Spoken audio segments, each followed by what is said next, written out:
Get nasty on a Monday. It's a Fast Lane on 101 ESPN with Andrew Marsh, Carey Davis. I'm Anthony Stalter. 203. Your time check is brought to you by Clarkson Jewelers, an officially licensed Rolex jeweler. We've got Blues hockey again tonight, so we'll be off a little early. 5:30. The pregame show will start with Alex Ferrario. And since the Blues are on the road, as is our guy Jamie Rivers, who joins us right now via the phone. What's up, Jamie? Not too much, guys. I mean, it wouldn't be the first road trip without a few snags. That's okay. You know what? The road trip actually got started off on the right foot. Let's talk about that 4-2 win in Calgary. I thought that first period especially, I thought Joel Hofer was sensational. I thought he kind of kept them in the game. He kept them in the game until they found their footing offensively. But he finishes with 27 saves. The bounce back effort after the 5-0 season loss was significant for the Blues. But I thought it really kind of started with Hofer, especially in that first period. What'd you think? Yeah, sometimes you just need that calming presence for your team. Let's remember, the preseason, as much as we think, we had this, that, they didn't win a lot of games and they won the last two. You don't really have an opportunity to gel as a team because you still have half your roster that are guys that are probably not going to play on your team. So you don't have the chemistry coming right out of the gates like you should.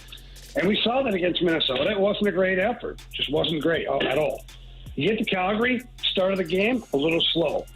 Their home opener, they're all jazzed up. The building's filled with people, and you need some help. And that help was Joel Hofer.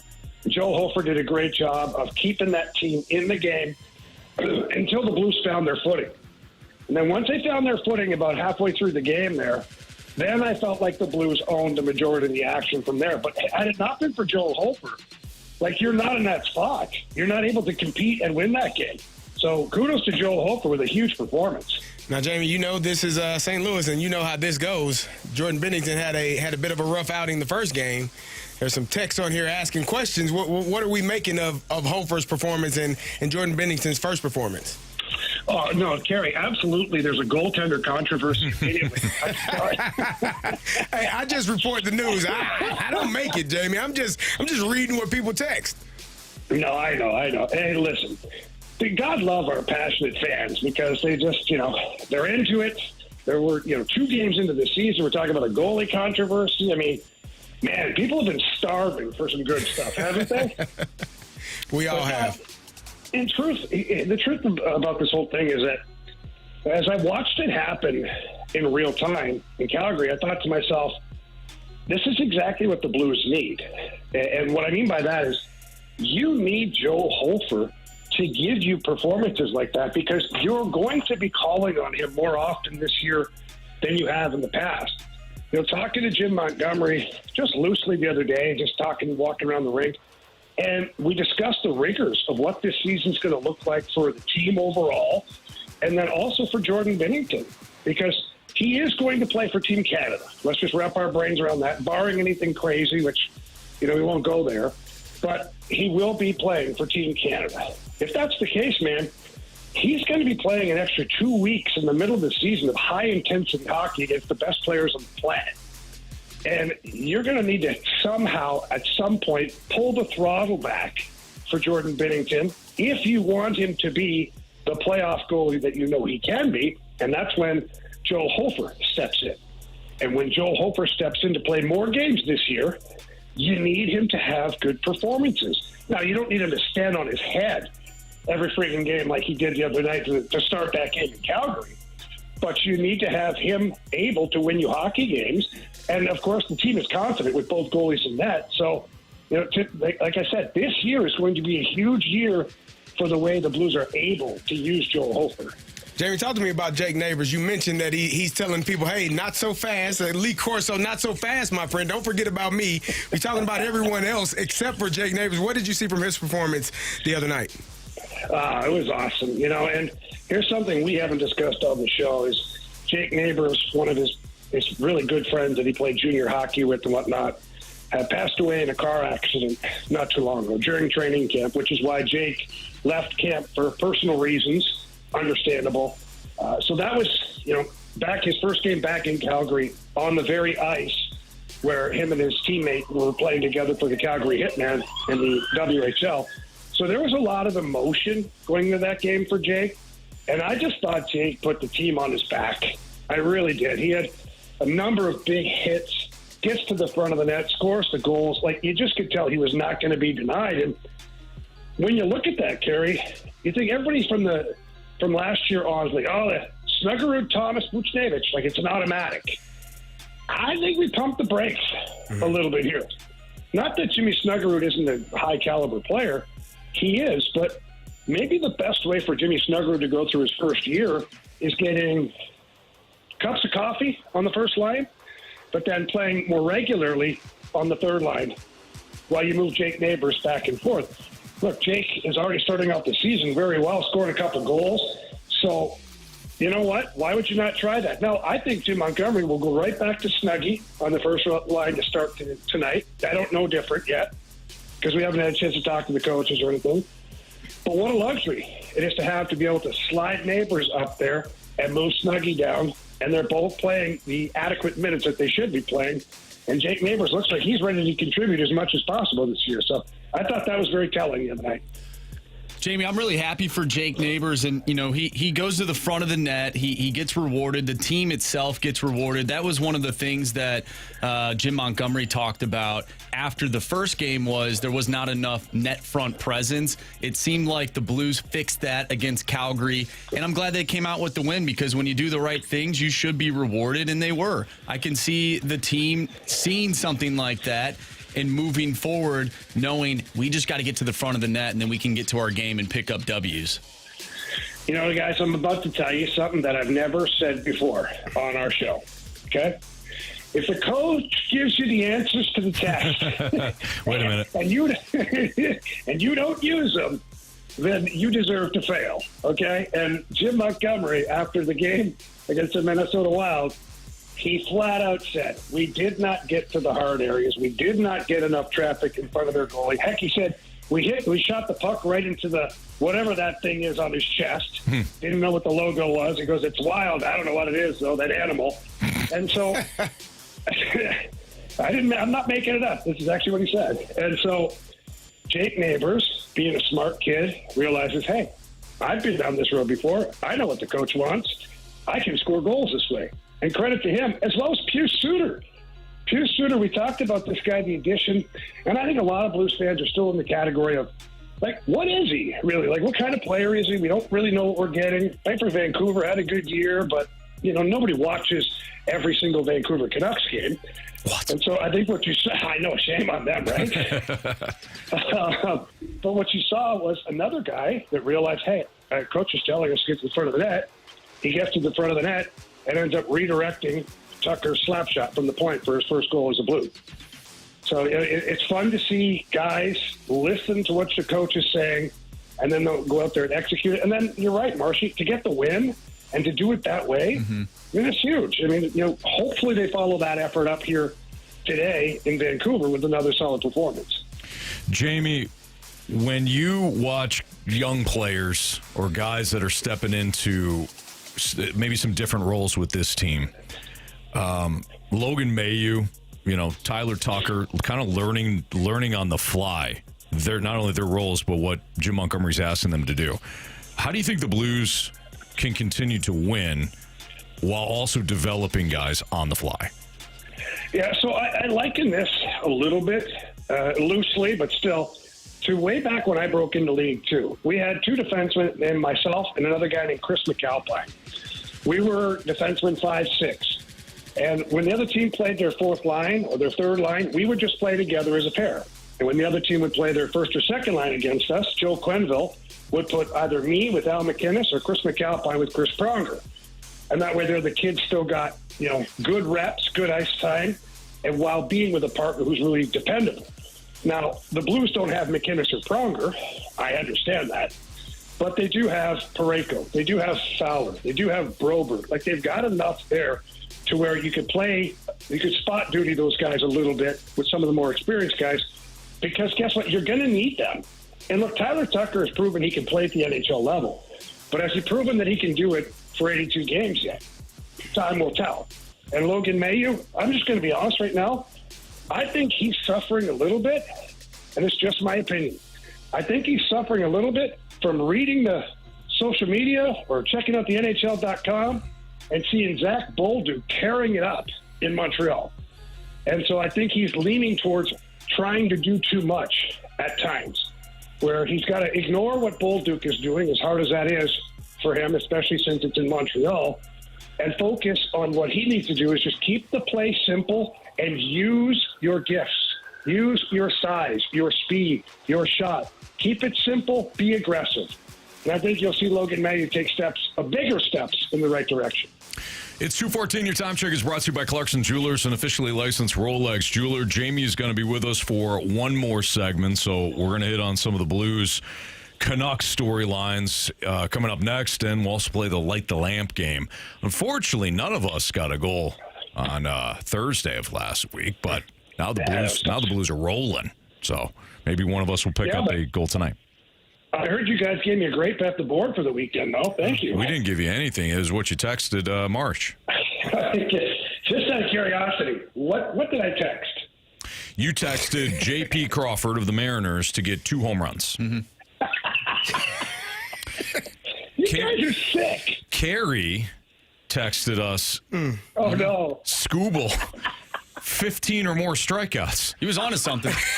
He got the 13. 13. He finished with 13. He was close. That was a good play, Carey. That was a real good play, It was Carey. a terrible play. You took a huge risk. Clearly, but yeah. It almost paid off. Yeah. Jamie, in your defense, J.P. Crawford did not hit 2+ home runs, but he did score the game-winning run. So you were also onto something, but unfortunately, Sure was. you came up with a 0. I didn't hit mine. I had Tennessee, Arkansas over, and it just hit under. What did you have, Marsh? I had Ottawa and Florida over 5.5, and I believe 8 goals were scored in that game. Oh, so Marsh picked up a point. He was the only one. We'll play Bet the Board a little bit later on. All right. Again, the Blues will beat the Canucks if they score more points. Let's get that, or score more goals. So get that out of the way. And then Light the Lamp. That's the next one on ESPN.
It's the Fast Lane on 101 ESPN tonight. Starting at 5:30, we have the pregame show between the Blues and the Canucks. Alex Ferrario will bring you that. And, of course, we have the puck drop right here on the Blues Radio Network, 101 ESPN, about 6:30. Jamie's joining us for this segment as well, so we're going to stick with the Blues. Jamie, let's start off with storylines. Your storyline surrounding the Blues tonight. What are you kind of keeping an eye on? For me, they need a good start to the game. It's been 2 games in a row where they've been late to the dance, as I like to say. Can't have that happen on a consistent basis and stay, successful at the NHL level. I mean, every team is geared up to go. They're all wired to have a big start, get a good first period, have a goal, whatever. You cannot be doing that every night if you're the Blues playing from behind. Not necessarily on the scoreboard, because we know it didn't hurt them the other night, but it does when you're starting the game where it feels like you're skating uphill against the other team. You don't need that. So for me, a big start tonight, lots of pucks into the offensive zone. The one thing you have to do is you got to keep Quinn Hughes at bay. He's arguably, one of the top 3 defensemen in the NHL at any given night. You want to make sure that you're putting pucks behind him, making sure he turns and has to go get those pucks. You want to make contact on him. You don't have to run him to the boards, because that's the problem. People go, run him through the boards. No, don't do that, because he's smart enough. He's going to roll off of you and then head back up the ice offensively. And now as a forward, you're chasing him back to the defensive zone. So we've talked about this, I believe, the other day. Stay above the puck when it comes to Quinn Hughes. And all that means is stay between the puck and your own net. So get in, make contact on him. And Anthony, I've said this before, almost like a cornerback. Mm-hmm. You get up, you jam the receiver, but then you stay in motion with him, making sure he doesn't get behind you. And that's kind of what you have to do with Quinn Hughes, is jam him on the forecheck and then stay above him so that he can't contribute in the offensive side. Jamie, are those slow starts due to early penalties? We saw that against the Wild, and then we saw it again against the Flames over the weekend. How do you maybe not find yourself in the penalty box early in the game? Because I feel like the Blues, when they're at their best, is like what you said, they're off to a fast start. They're setting the tone. And you really can't do that when you're down a man early in the game. Yeah, so I actually believe that the penalties are a result of a slow start, rather than the slow start resulting in penalties. I think that you're ending up taking penalties because you're not on your A game. You're not at the pace that you want to be at. And so what do? You stop moving your feet. You're hooking, you're reaching, you're cutting corners. Now you're in the penalty box. And Marcy, what that does too is it screws up the beginning of the game for everybody in the lineup, because your top guys always play. Like Thomas, Buchnevich, these guys are going to play power play, penalty kill, regular shift. But your third and fourth line, what if it's 5, 6, 7, 8 minutes into the game and they've got one shift under their belts? Now it takes that group of players that much more time to get up to speed with the game itself. So you want to stay out of the penalty box as much as possible, but that's the way you do that is by moving your feet and playing fast to begin with, and hopefully forcing the other team to take penalties or at least play on their heels a little bit. Jamie, how do they get after Thatcher Demko? What do they need to do? Is there a specific thing that they need to do, put pressure on him? Carey, a lot of these goalies now in the NHL, the scouting report is very similar, because like Thatcher Demko is a big dude. He's like Joe Holford, takes up an enormous amount of the net in there. He plays at the top of the blue paint, all of the things that you want from a big goalie. So the key to that is bodies in front of the net. If you're Jake Neighbors or whoever the Blues have, you get right to the top of the paint, get your heels right on that little red line that surrounds the blue paint, and you don't move. You make sure that Thatcher Demko has to play behind you, which means he's going to seem smaller in the net rather than being able to get out above that blue paint and take away the net. You want him to be smaller in his net, and then when you get to the crease like that, traffic with tip-ins, rebounds, all those things there. That's, if we're going to highlight something that would help you against a goalie like that, it's that. Lots of traffic and chaos in front of them. All right, so Jamie, put it all together for us. Outside of course, scoring more goals than they allow, the Blues will beat the Canucks if they score more goals than they allow. Your mother. Sorry. Should have saw that coming. The Blues will score more goals, or they'll beat the Canucks if they're able to spend most of the game in the offensive zone. That's the key, because if you let Vancouver get into your end, they've got a lot of guys with some high-end skill. Quinn Hughes will be buzzing all over the ice. You'll be playing, catch-up the whole game. You've got to dictate the play tonight if you're the Blues. You want to be straight lines, getting up the ice, getting it in deep. Don't turn the puck over. Possess the puck, cycle it back down low. Force someone like Quinn Hughes to defend for most of the night is what you want to try and do. And then you want to play really hard on guys like Pettersson and other guys in the lineup. Don't give them easy ice out there. Make them feel like it's going to be one hell of a chore all friggin' game. And then hopefully they pick a different game to where they want to play well and score goals. All right, let's light the lamp. When a couple of guys can really shoot the puck. Shooter! I must confess you scored first. Well, who was the first person? Breakaway! Shoots! Score! We got hockey to learn. All right, obviously we're all knotted up at 0 here. Carey? Yeah, give me Braden Shen. Braden Shen. Capitan. Okay. All right, Marsh, do you know who's next? Jamie, probably.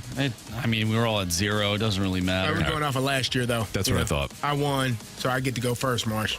I went second on Thursday. All right, Not that means anything, but... Go second, Marsh. All right. You know I love a good storyline. Mm-hmm. How about Pius Suter? The score against his former team. Okay. He got one against Calgary. I think he gets another one tonight. Jamie, since I took Broberg from you last time, go ahead. Yeah, no, I'm going to go with Jake Neighbors. Kid looks possessed out here. He was buzzing after that game. I think he's still riding high. I think he's going to show a lot of energy tonight. That's my guy for the game. All right, I'm going to go chalky then. I'm going to go Jordan Kyrou. Of course you are. Give me Jordan Kyrou. Way to step out on a limb, Anthony. I'm sorry. I was just looking at the rules, and it says I don't have to step out on a G-damn limb. It says I can pick whoever I want that's not selected. You're right. I got it right here. It's for Anthony, whatever. All right, Jamie, we know you got some TV work to do, so we'll let you go do that, and we'll see you tomorrow. You got it, boys. We'll see you tomorrow. Looking forward to it. Later. That's Jamie Rivers here in the Fast Line on 101 at ESPN. All right, we got to dive into the football. A lot of the football over the weekend. We'll start off with Mizzou, who fell just short of Alabama. We'll dive into that game, talk about big picture, and, of course, the overall matchup, what went wrong for Mizzou, and really what some of the things that they can still lean on. That's next on 101 ESPN.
101 ESPN Sports Center.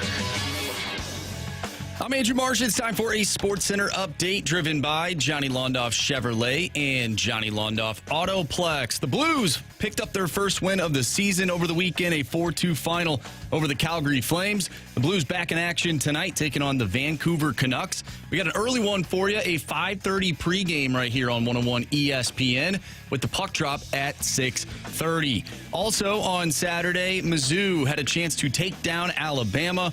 Unfortunately for the Tigers, they end up coming up short, a 27-24 final.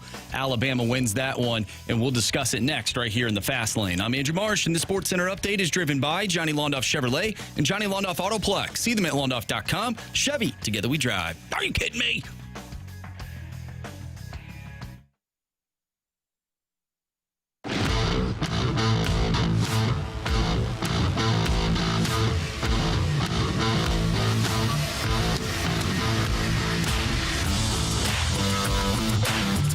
Fast Lane on 101 ESPN. So Mizzou falls to Alabama 27-24 over the weekend. And, you know, Carey, Marsh, my biggest takeaway is that, one, look, you were right there. It was a game that could have gone either way. Mizzou lacked a big play in the passing game. They lacked, until the end when they scored a touchdown, they lacked the one big play to steal the momentum, seize control of the game, and win it. It was an evenly matched game. Mm-hmm. I have zero problems with Eli Drinkowitz faking the punt in that spot. I thought it was a great decision. It was a game that just kind of felt like Mizzou was hanging around, and they needed a spark. Right. Now, you could argue that maybe you should have ran the up back to the wide side of the field as opposed to the boundary. That's an argument. Mm-hmm. Marsh, I know you feel that way. Mm-hmm. Also, I thought he was beyond the first down marker. Mm-hmm. Need cameras. Need more cameras. The camera angle was funky on that one. When they called him short, I knew it was going to be tough to be upheld. But I had no problem with that decision. I had no problem with any of the game plan. They went right down the field, so clearly they knew how Alabama was going to attack them, and they had the right game plan because they went right down the field with their scripted plays. Mm-hmm. But they just needed that. They needed the vertical game. Yeah. And they just lacked it. Now, Coleman got hurt and then came back. Maybe that had something to do with it. I don't know. I don't know if Bo Prabula played it a little bit more cautiously. His legs were big, but his arm it just wasn't there. But that was a game that could have went either way. When you're talking about a fake punt, generally speaking, that's something that you practice all week long. You put it in the game plan. You have an idea of what you want to do, and it's only ran one way. So even if you see green grass to the other side of the field, you've practiced it one way. The blocking scheme is one way. Makes sense. You can't go the other way. Sure. Because you haven't practiced. It's like it's flipping something, and then you run the risk of guys not knowing what the hell they're doing. Then you're really missed assignment. There you go. So with that, there's nothing that you can do about that. The couple of interceptions really are I guess what sealed the deal. The one interception, the first one, it looked like the receiver and Prabula weren't on the same page. Mm-hmm. Like the receiver's still running. Maybe he both expected him to look and break out because he threw it right to the safety. And then the last one, kind of the same issue. It was an overthrow, threw it right to the safety to seal the game. No matter when a turnover happens, that usually is what's going to cause your team to not have the success and not win the game. And that last one, you're in a position, if you keep the ball, you're in a position to tie the game up with a field goal, mm-hmm. correct? So you just can't turn the ball over in those instances. And for me, Mizzou played a good game. Right, they were right there. They hung with Alabama. I don't know how good Alabama is. Hell, Florida State is terrible, and they got spanked by Florida State. So I don't really know how good Alabama is. And then let me preface this by saying that doesn't mean that Mizzou isn't good, because I know, you're hating.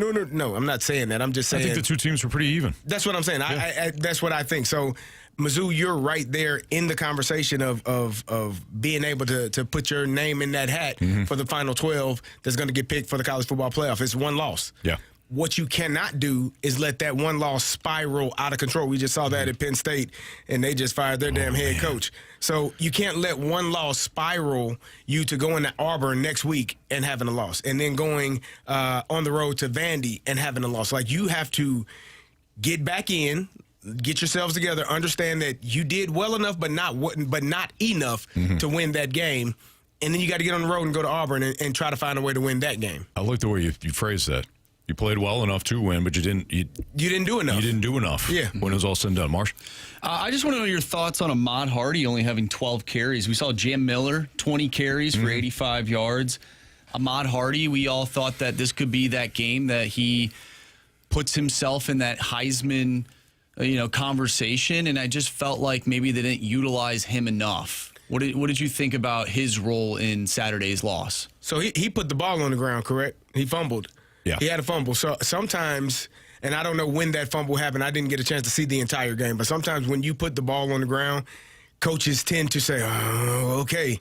Even and then Jamal Roberts had 5 for 50. So you're leaning on other guys and having the success with them running the ball as well. So it could be a combination of the two things. You fumble the ball, and then the other guy is getting 10 yards a pop. Well, we're going to give him the ball as well. So it's a combination of those two things.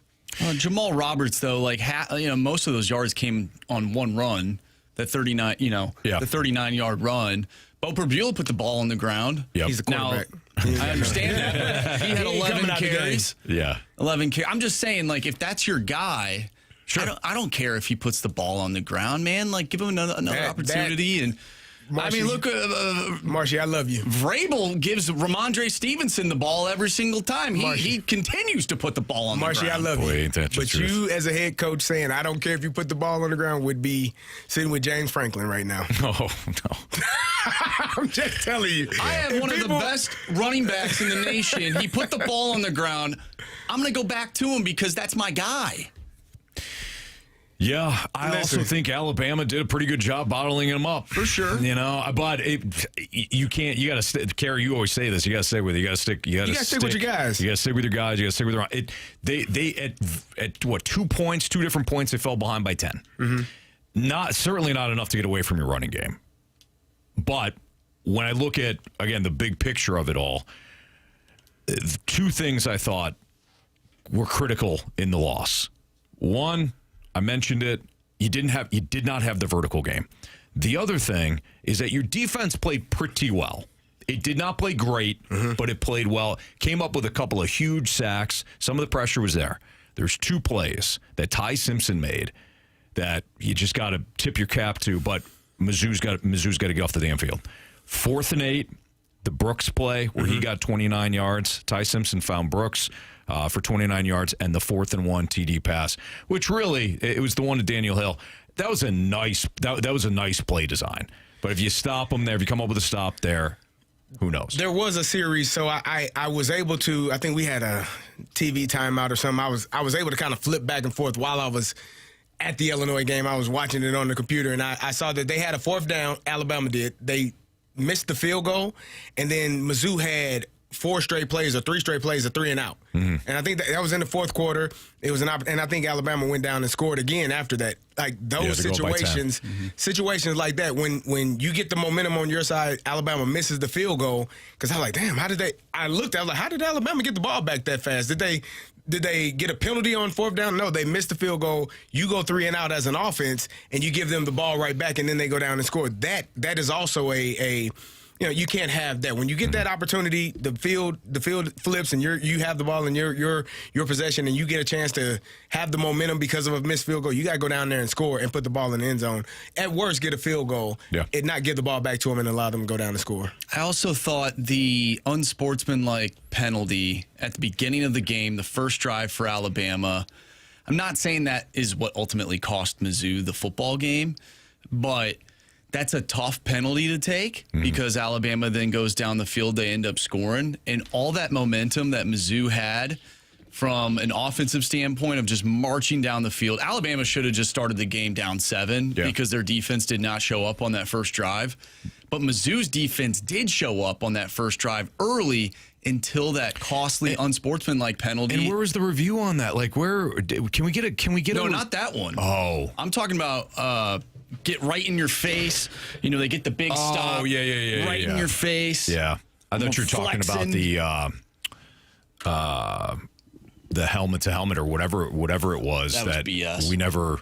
I mean, we never even got a review on that. We went to commercial, Anthony. Like the TV, the TV viewers did not get a review. We went to commercial. Okay, and that was it. We came And we back. got one replay Yeah. from a backside angle. Right. I'm telling you, we need more cameras in that stadium. I think so. Big picture for Mizzou. So you lose this one. Auburn's a winnable game. Auburn defensively is solid. Mm-hmm. They got no offense. There's a lot of schools in the SEC. They are struggling LSU. big time offensively. Mm-hmm. So that might be a bit of a rock fight, but that's one you can win. You're at Vandy. Vandy offensively, it's a different story. Offensively, they may drag you into a shootout. A&M's going to be tough. Mississippi State winnable. Oklahoma, after how they played against Texas, winnable, and Arkansas is a dumpster fire. Mm-hmm. It's still out in front of you. You still have some landmines there. You still got some big games, but everything is still within Mizzou's control. If they can win out here, if they can win out, they're in. It's going to be a tough task to win out, but if you win out, you're in the college football playoff, in my opinion. Mm-hmm. If you go to Vanderbilt, you play Texas A&M. That's a top 5 team in the country. You beat Oklahoma at Oklahoma. They didn't have a good performance against Texas at all. I don't know if John Mateer's hand is not. He said it wasn't painful, but they just offensively they couldn't get going. Mm-hmm. But if you win out, you're in the college football playoffs. Yes. But you could, again, this is the same thing Penn State was saying after the Oregon loss. No, we're good. We went out, we're good. And then you go to UCLA and you have a stinker. Mm-hmm. And you get beat by Northwestern. Were they at home or were they at Northwestern? I don't know. I didn't see it. Doesn't matter. It doesn't matter. It doesn't matter. I think they're at Northwestern, but it doesn't matter. It doesn't matter. Yeah. Like you lose those 2 games and your coach is fired. Not that I think that Drink would be fired if he goes to Auburn and Vanderbilt and loses, but you lose those 2 games, your playoff picture, you're out of it. Mm-hmm. You're done. 3 losses. There are going to be too many teams with 1 or 2 losses ahead of you. You won't be able to get back into it. Oh my God, that was at home. I thought it was at home. God bless. I thought it was. That's terrible. I mean, you can't. That team just folded. Yeah. And lost their Drew Eller for the season. But holy smokes. All right. It's Fastlane on 101 ESPN.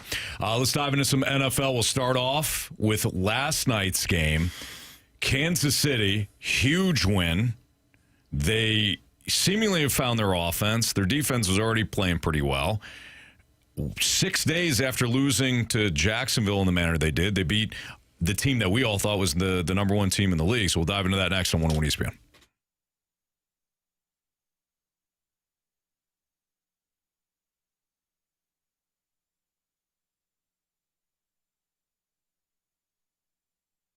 Hey guys, if you've been feeling off lately, and I mean low energy, tired all the time, maybe you're gaining weight, maybe you come home at night and you're snapping at people, look, you're not alone. I've went through those symptoms as well. They can be symptoms of low testosterone, and that's why I go to Mentality. Jamie helped me out by saying, hey man, come down with me, just sit down and talk to their board certified physicians, talk to them about how you're feeling, and if they draw your blood and you find out that you're low on testosterone like I was, hop on their program. And I saw it in Jamie. I saw that he was feeling great. He was losing weight. He had a lot more energy. I'm like, man, that's what I want too. And here's the results, because you all want to hear about results, right? The results are you get your drive back. You burn that belly fat. You build the strength. You boost your mood. You feel like yourself again, not just at home or in the gym, but at work as well. Mentality makes it simple. Treatments fit your schedule. They've got 2 different locations, one in South County, one in Chesterfield. It's fast, it's easy, it's safe. So stop settling. Be the dad who keeps up. Be the partner that's present. Be the man that you know you can be. Tell them Jamie and Anthony sent you in there when you do head down there. Visit mentalityhealth.com/radio if you do want to book your appointment online. But again, be the person that you know you want to be in all walks of life. And Mentality's there to help. Mentality.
It's Fastlane on 101 ESPN. A lot to get to in the NFL. Might as well start off with the big matchup last night between the Chiefs and the Lions.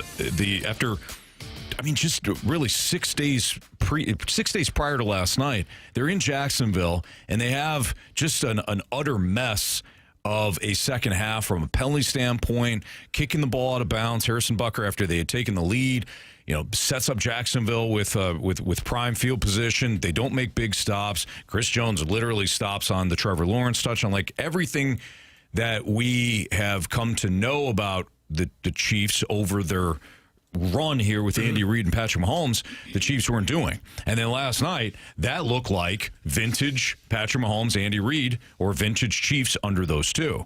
Offensively, they look good. I feel like the way that they had moved, they're moving players around. The way that they were free, Andy Reid was freeing guys up underneath. Mahomes obviously showing some toughness. Running game still not there, but he had a couple of decent runs to keep things moving. They looked like the Chiefs that we have all come to expect them to look. They look much better, which is part of the reason why I thought about switching my pick over to the Chiefs, because I just felt like that they would be a much better team than they were the week before. The mistakes that they had, Harrison Butker is still missing extra points and field goals. That is going to be a cause for concern at some point, because if you cannot rely on your kicker to punch it through, you're going to have to make a decision at some point about him. But all in all, I thought that offensively, defensively, they looked like a much better team. They looked all together. Travis Kelce had his best game of the year. Like he looked like not an old Travis Kelce, but the old Travis Kelce to a degree. He looked like a player that you could rely on and trust and still get the ball to him. And then the thing about the Chiefs is they had a really good night last night, but Rashee Rice, in my opinion, their best receiver, will be back next week. So this team is only going to get better. Now, the running part of it still is not where it should be, the ability to run the ball. And it's, in some instances, it's because they don't give the guys the ball enough. Isaiah Pacheco with 12 carries, he's probably not going to get 20, 25 carries. They just don't run the ball effectively, in my opinion. And it doesn't look good. So they're going to have to figure that out as well. On the flip side, I don't really know what to say about Detroit. Like, I thought they played a pretty decent game. That touchdown from Jared Goff that got called back, sometimes you try to get all of the rules and the explanations. And the rule, as far as I know it, and the way that they know it, is as a quarterback, as long as you don't put your hands under center, you're not the quarterback. Because anybody can walk up to the line at any point. So once you put your hands under center, then you're considered the quarterback. Reestablish yourself. He didn't do that. He put his hand on the back of the center, ran off, went in motion. They threw him the ball, touchdown, but he got called back. Other than that, I didn't think that the Lions played poorly. I thought they played pretty well. They agree. For whatever reason, Kansas City was better last night. Well, I thought there was a couple of really nice play designs by Kansas City. When Patrick Mahomes hit Hollywood Brown wide across the end zone, Travis Kelce and Juju Smith-Schuster had drawn defenders over. I thought it was a perfect play call. They also, Mahomes ran the option and put I don't know, it was a linebacker or a safety who came walking up who had the quarterback. He kind of was on skates, and Mahomes put a move and got into the end zone on him. I thought that Kansas City, I thought Andy Reid had some outstanding play calls throughout that game. That option play. So for me, as a defender, go hit the quarterback. Yeah. Because it doesn't matter. If he pitches it, he pitches it. And it's going to be a touchdown either way. But being kind of in limbo and kind of figuring, and it surprised them. I think it was Anzalone. Go hit him. Because what he's going to do is go back to, hey, coach, don't ever run that again. And if you can hit the quarterback, as a defender, people want to hit Patrick Mahomes. He is very, very cagey, and when he gets down and doesn't take really big hits. He took one big hit where he kind of got thumped a little bit and popped back up. But if you can hit him on an option play, you got to hit him, man. Yeah. And if he pitches it and the guy walks in, so be it. But go hit the quarterback. And that of course, was the play where he was, chirping at Branch, who at the end of the game, Mahomes was... He had his hand off. He had his hand extended, and Branch was like, "Nah, man, I'm good." And then Hollywood Brown No, Juju. came in. Juju Smith-Schuster. Or Juju Smith-Schuster, Yeah. excuse me. He came in, and it kind of started a little. I don't blame Branch. Like you shouldn't be punching. Don't punch anybody. You're smart enough to know you can't punch Patrick Mahomes. Yeah. Like you want to have a career. Right. You punch him, you probably out 5 games. They probably going to charge you with some type of felony. Yeah, right. Assault. That's assault, brother. But I don't blame Branch for being like, nah, man, we cool. I'm not. Yeah.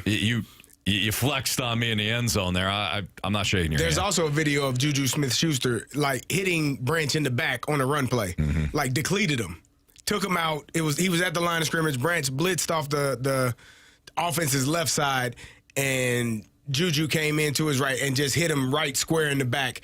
And the first thing to hit was the front of his helmet. Yeah. So I'm sure that was when that happens and you know it's an illegal block, you tend to look around like, who hit me? Sure. As soon as I get a chance, if you come across, I promise you, I might be 3 seconds late, but you are going to receive punishment for what you just did. I'm gonna hit you. Yeah. So what does this mean for Kansas City? Are they now, based on what we saw last night, we saw a little bit of their offense somewhat figuring it out against Jacksonville, but it seems like they're a better team than what they were at the beginning of the season, and I think that's pretty obvious. But are they still the team to beat in the AFC, or do you think because their running game isn't as good as it should be, maybe there's another team out there that might take the AFC title this year? Well, I think the AFC is completely up for grabs, but right now, I still, despite their loss to New England, You still like it's still got to be Buffalo. Well, will your opinions change when Michael Penix and Bijan Robinson do their thing tonight and beat the Bills? If Michael Penix and Bijan do their thing tonight and they beat the Bills, then yes. Who do you got then? Colts.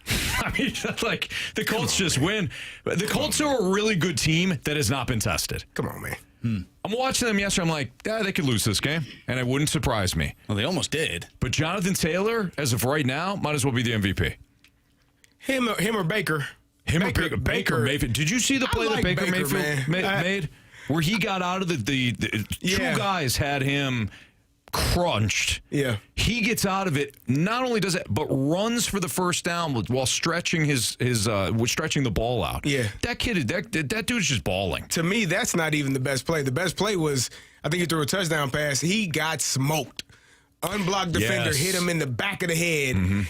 He got like a little Jim McMahon in him when I watched Baker play. Popped up and was like pissed off that you even had the audacity to hit me. It doesn't matter. Like, I mean, a teammate like that, guys really do love playing with and playing for. He's playing outstanding, and they're doing a great job. Did you see the catch that Tez Johnson, the rookie man, in the end zone? In the end zone, when he caught the bottom half of it, yeah, and then did like a flip, a front flip. That was they can play, man. And Ibuka was out. He went out early in the game. Yeah, Bucks are good. All right, so no, Marsh. I would say that Bills for now. Bills and maybe Indy. I mean, I don't believe that Indy is the best team in the AFC. I really don't, but they just keep winning. And hey, put some respect on this team. I'll put some respect on Jonathan Taylor's name. Pittsburgh. It's Fastlane on 101 ESPN. Who's poised to win the pennant? We'll get into those matchups next on 101 ESPN.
Fast Lane on 101 ESPN. 3:05, your time check brought to you by Clarkson Jewelers, an officially licensed Rolex jeweler. Tonight, of course, we have the Blues and the Canucks pregame starting at 5:30. Puck drop in Vancouver at 6:30, and you can listen to the pregame show with Alex Ferrario again at 5:30, and we'll have the game for you on the Blues Radio Network, 101 ESPN. We also, this afternoon, it starts the championship series in Major League Baseball. You got Mariners traveling to Toronto.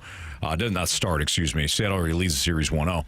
But game 2 is this afternoon, 4:03 local time. Logan Gilbert will start for Seattle. So Seattle has a prime opportunity to go up 2-0 in that series. Game 1 of the Dodgers-Brewers series starts in Milwaukee tonight, 7:08.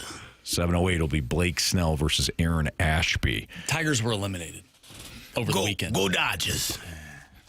Does it work out? Yeah, Yep, you know it what? works It's for fine. everything. Okay. Yeah. All right, fair enough. Go Dodgers. We all know that Carey's going to take the Dodgers in that Dodgers-Brewers matchup, and it's kind of interesting, isn't it, where the Dodgers known for buying every piece of property that they can in free agency, building a star-studded lineup, deep, flexible pitching staff.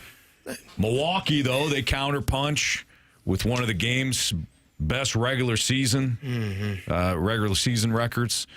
Strong rotation, bullpen group, battle-tested all year, but kind of the analytics group. Kind of like Rocky IV. Sure.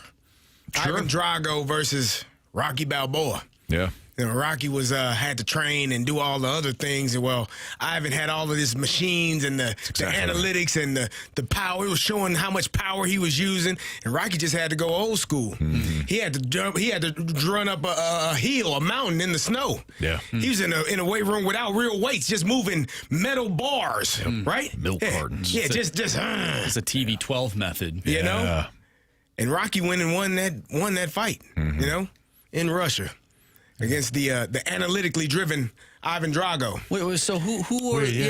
But this ain't no movie, so it doesn't matter. Well, hold on a second. Who's Rocky and who's Drago? Oh, the Dodgers are Ivan Drago. Right, but you just called them the analytical guys. Oh, well, sorry, my apologies. They just had all the finance. They had all the money. They were using all the money gotcha. Now I'm following the narrative. I apologize. You're fine. Rocky just had to figure it out. Yeah. Kind of like the Brewers, figuring it out. They got good guys. This ain't no movie, though. Okay. The good guy doesn't win. Well, the good guy wins in the movie. Not in real life. No. Not all the time. No, the villains often win. Often win, Anthony. Gross. But this is when it's the postseason, this is when your pitching staff and the ability to shorten games and get it to a bullpen that can dominate, it can tip the scales in your favor. Who has the better pitching staff? Typically, Milwaukee does on paper. I think Milwaukee has the better overall pitching staff on paper. They definitely have the better bullpen. Okay. But when you're facing Mookie Betts and Freddie Freeman and Shohei Ohtani and Babe Ruth, otherwise known as Kike Hernandez, Teoscar Hernandez, like there's no outs in the Dodgers lineup, you know? Like great pitching. They're like, we're going to find the outs in the lineup. We'll navigate some of the big boppers and we'll find the outs. And there are no damn outs in the Dodgers lineup. So it gets a little tricky. Even when you hit it back to the pitcher, it may not end up turning into an out. He did his best. Come on, man. You know, that man is he's still hurting. He ain't got out of bed since that happened, I'm sure. I'm sure not either. Maybe he probably did. He probably got kids or family to tame. I think he's 24, so who knows? Maybe not. Yeah. What'd you guys think of the 15-inning game? I thought that was outstanding. I loved it. You didn't go what? Oh, no. I thought it was great. I thought you were going to say you hated it. No. Your face said... I thought it was outstanding. I thought it was a great game. I felt bad for Tarek Skubal. There's nothing more that man could have done. There's nothing more. He struck out 13 batters. At one point, he struck out 7 in a row. They had the lead. He comes out, gave the lead right back. I'm sorry, that guy needs to throw 150 pitches. He should have stayed in the game. That was his Madison Bumgarner moment, yet his team didn't come through for him. Mm-hmm. He should have stayed in the game. I guess so. I will say he got those 15 strikeouts. Yeah, you were hoping. It was fun to watch that game transpire, but the fact that both teams had chances to end that game earlier than when it did ended was frustrating from an offensive standpoint. Like Jack Flaherty could not even find the strike zone. Right. And prime opportunity for the Mariners to win that game earlier than when they did, and they couldn't get it done. Mm-hmm. So I was going to go in the opposite direction. Jack Flaherty got himself in trouble, walked a couple of batters. Oh, no, he did a great job getting out of the jam. Finally getting out of it. I thought he should have came out for one more inning. And the Tigers went in a different direction. I forget who they brought out, but Tommy that was, for me, Jack Flaherty. I was watching. I'm like, I got to see if he's able to get out of this. He got out of it. Mm-hmm. The next inning, he pitched really well, got out of that inning as well, and then he was out.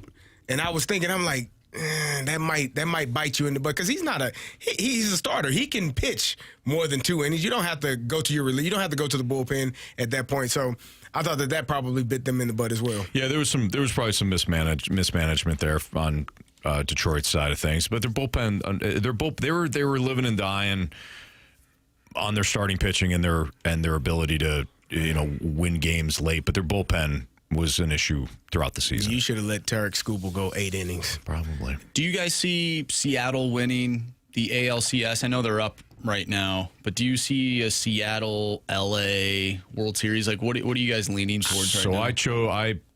Seattle. No, Seattle. Jamie does. Jamie has the Blue Jays. Okay. I took Seattle when we made I took the Dodgers, didn't I? Or did we did AL and NL? Who did I take? You had the Dodgers. We all picked a team. You said the Dodgers. Oh, okay, yeah. Jamie took the Blue Jays. I took the Mariners, and Marsh took the Phillies. No, well, Marsh is out. Marsh has been eliminated. Yeah. This is go ahead. No, I was gonna say I thought the first pitch of the game, George Springer hitting that damn home run. I'm like, this is gonna be bad because the Blue Jays scored a ton of runs. Mm-hmm. Like they are not to the level of the Dodgers, obviously, but they do have very few holes in that lineup. They can swing the bat, and first pitch home run. I'm like, it's gonna be a long series for the Mariners. Mm-hmm. And then I turned, I'm like, oh, well, guess not. Maybe not. So, that's the only run you scored. Nah, my bad. Yeah. Yeah, it was. But it's going to be, I think it's going to be a good series. I think Toronto is going to find their way back into the series. And I do think that they're the better team. But you think Seattle has better pitching? See, I like the top end pitching. Yeah. This is a contrast of strengths. This is Toronto's top end bats versus Seattle's depth of pitching. And I'm the person that's always banging the drum for pitching. Seattle's the perfect team. That's why I chose them. I think I would really enjoy, and I don't want the Dodgers to win the World Series, but I feel like baseball needs a feel-good story against a villain. And I think the Dodgers are the villain of Major League Baseball. Yeah, the Brewers, would be fun to see the Brewers beat the Dodgers because, again, we don't really like the Dodgers. But then again, we also don't really like the Brewers.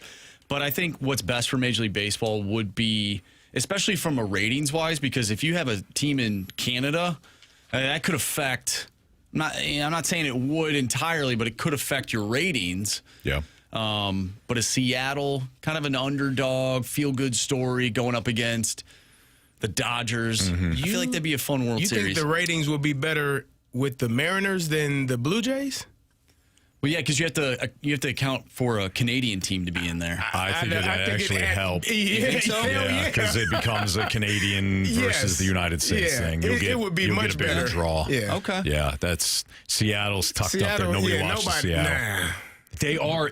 They are a better story. Mm-hmm.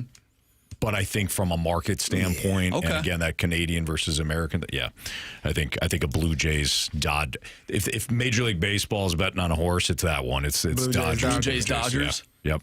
And most of America would be rooting for a Canadian team. No. Really? For the Dodgers. Probably. No The way. villain is the New York Yankees. They're already out. No, the Dodgers the New York Yankees are like a goofy villain, like the Joker in the old Adam West Batman TV show. Wow. Holy smokes. That was rough. That was as critical as you can be. He took a shot for no reason. What? Man. Come on. You don't really believe that there's still the Yankees of the late 90s, early 2000s? I think the Dodgers are currently the real villain right now, but the way you phrased it, like the Yankees, basically the biggest joke ever, that was tough. Yeah, that was tough to listen to. I'm just saying. Somewhere my dad's crying. You think that people would be rooting for the Dodgers if they played the Blue Jays? I'll tell you right now, there's at least one American that'll be rooting for the Blue Jays. Right here. Jamie Rivers. No, me too. He's a Canadian. Could you imagine a Brewers-Mariners World Series? You talk about epic ratings. You got to love baseball to watch that. That's like a Titans-Raiders matchup on a Sunday afternoon. You know what I mean? How'd that go? Not good. Especially for Cam Ward and for Brian Callahan. Honestly, it went way worse for Brian Callahan. Speaking of which, we got what's trending coming up at the bottom of the hour, but let's get into the Illinois game. We talked about the Mizzou game. Carey, of course, was there for Illinois and Ohio State. We'll get his thoughts on the Fighting Illini's loss next on 101 ESPN.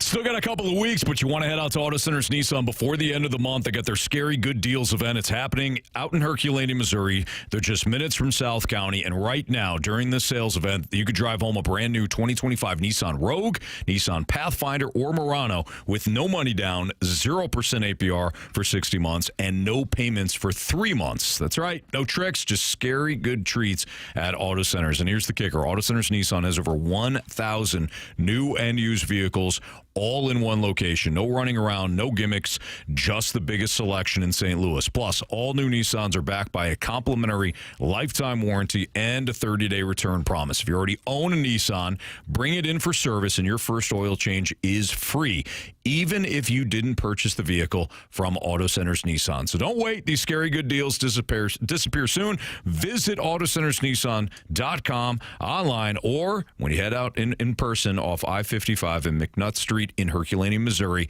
check them out. Tell them Stalter sent you. It's Auto Centers Nissan.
It's the Fast Lane on 101 ESPN. Carey was, of course, in the booth for the Fighting Illini's loss to number 1 Ohio State. And Carey, you can dive in deep with what transpired.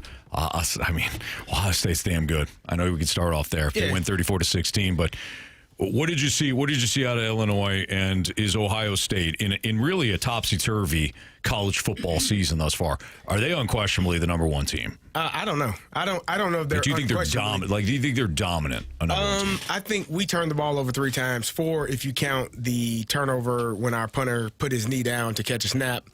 I think the average field position, I don't know the exact number, but it had to be plus 40, which means they were in our territory when they got the ball, like 45-yard line going in, damn near every single time. So I think that playing on a short field, turning the football over from Illinois, not, getting the ball in the end zone before halftime, all of those things kind of put us in a position to be behind the 8 ball pretty much the entire game and not being able to find a way to win the game. Luke turned the ball over once. It was a tip pass.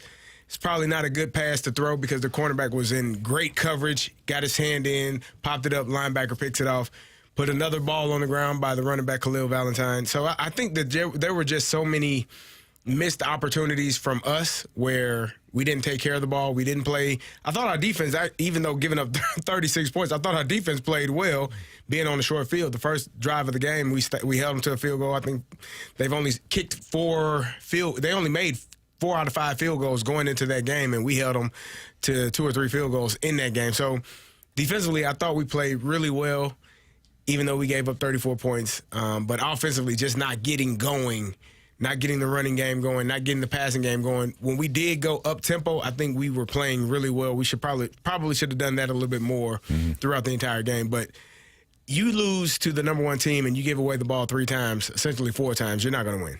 Like you don't give yourself a chance to win that game. So for me, it was an unfortunate,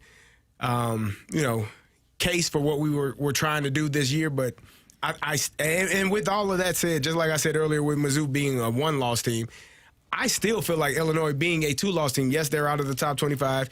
We go to Washington in a couple of weeks. We got Maryland left. We got Rutgers. I still feel like if college football is continuing to trend the way that it has, where every week somebody is losing in front of you, I still feel like you still have a chance being a 2-loss team, with those 2 losses being to the number 1 and the number 3 team in the country. No chance. I told Anthony before the show started, I do Carey. love you, though. I want you to hear that first before Marsh tears you apart and then I pile on. I do love you. I don't know. Hey, you said that very fast. Carey, I love you too. Carey. Yeah. I love you, brother. All right. Marshy? So I told Anthony this, and I'll even say, I don't know if I have the onions to tell this to your face, but I'm going to do it anyways. I don't think Illinois is good enough to be a playoff team. Yes, they have lost to the number 1 and now number 3 team in the nation. By the way, that team wasn't ranked above you at the time when you lost to them by 53. They're a pretty damn good team, though, clearly. They are a good team. They are a good team. You ain't lying. But these games did not feel close at all, and I feel like that matters. So looking back, when you continue to go forward, looking right outside the top 25 is Washington, USC. We beat USC. We have a chance to beat Washington. I think Washington will probably be in the top 25 when they go to Michigan and beat them this weekend. I'm just saying, if we have another top 25 team that we beat on our schedule, on our record, and the 2 teams that you lost to, granted, the Indiana loss was a terrible loss. We're not going to sit here and pretend there was anything pretty about it. It was terrible. With that being said, if the number 1 and number 3 team in the country are your only 2 losses you have on your schedule, and you go 10-2, and you find a way to get back into that top 15 range, because I think it's still possible, I'm not going to sit here and say that another 2-loss team or even a 3-loss team, which you could have some of those in there. Notre Dame has 2 losses. I don't think either one of their losses are better than the 2 losses that Illinois has at this point. So, and they're ranked number 13. And granted, they're Notre Dame. When you compare the schedules, there you go. compare the schedules, our strength of schedule will be harder than what Notre Dame went through. I agree. So, I don't think Notre Dame should if they run the table. But there's so much chaos right now. The problem is you don't really have. I guess this is to your point, Carey. There's so much chaos right now in college football that it does open up the door for teams like Notre Dame or maybe Illinois that have 2 losses and they get it. The problem is, and I know you keep focusing on the two losses, I think, and this is just my opinion, based on what the committee has done in years past, they focus on wins. They focus on who you beat. Yeah. And I'm looking at Illinois' schedule. USC, when it's all said and done, will be their best win. Then that's it. Duke, Western Michigan, Western Illinois, Purdue, Washington, Rutgers, Maryland, Wisconsin, Northwestern. They had to win Indiana or Ohio State, in my opinion. That's where we disagree, because I felt like that 4-game stretch of Indiana, USC, Ohio State, and Washington, those 4 games, if you went 2-2, you'd prefer to go 3-1, but if you went 2-2 and lost 2 of those games, again, the Indiana loss is atrocious.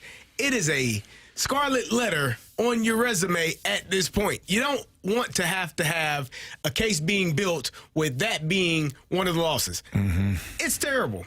It ain't great. But LSU is ranked number 10. LSU is not a good they don't have a good offense. They are offensively, watching them play football it makes my eyes. They're going to get bounced. There you go. They got Vanderbilt, Texas A&M, Alabama, Oklahoma at the end of the day. They're going to get bounced. To Tennessee. Again, another team that is ranked up. The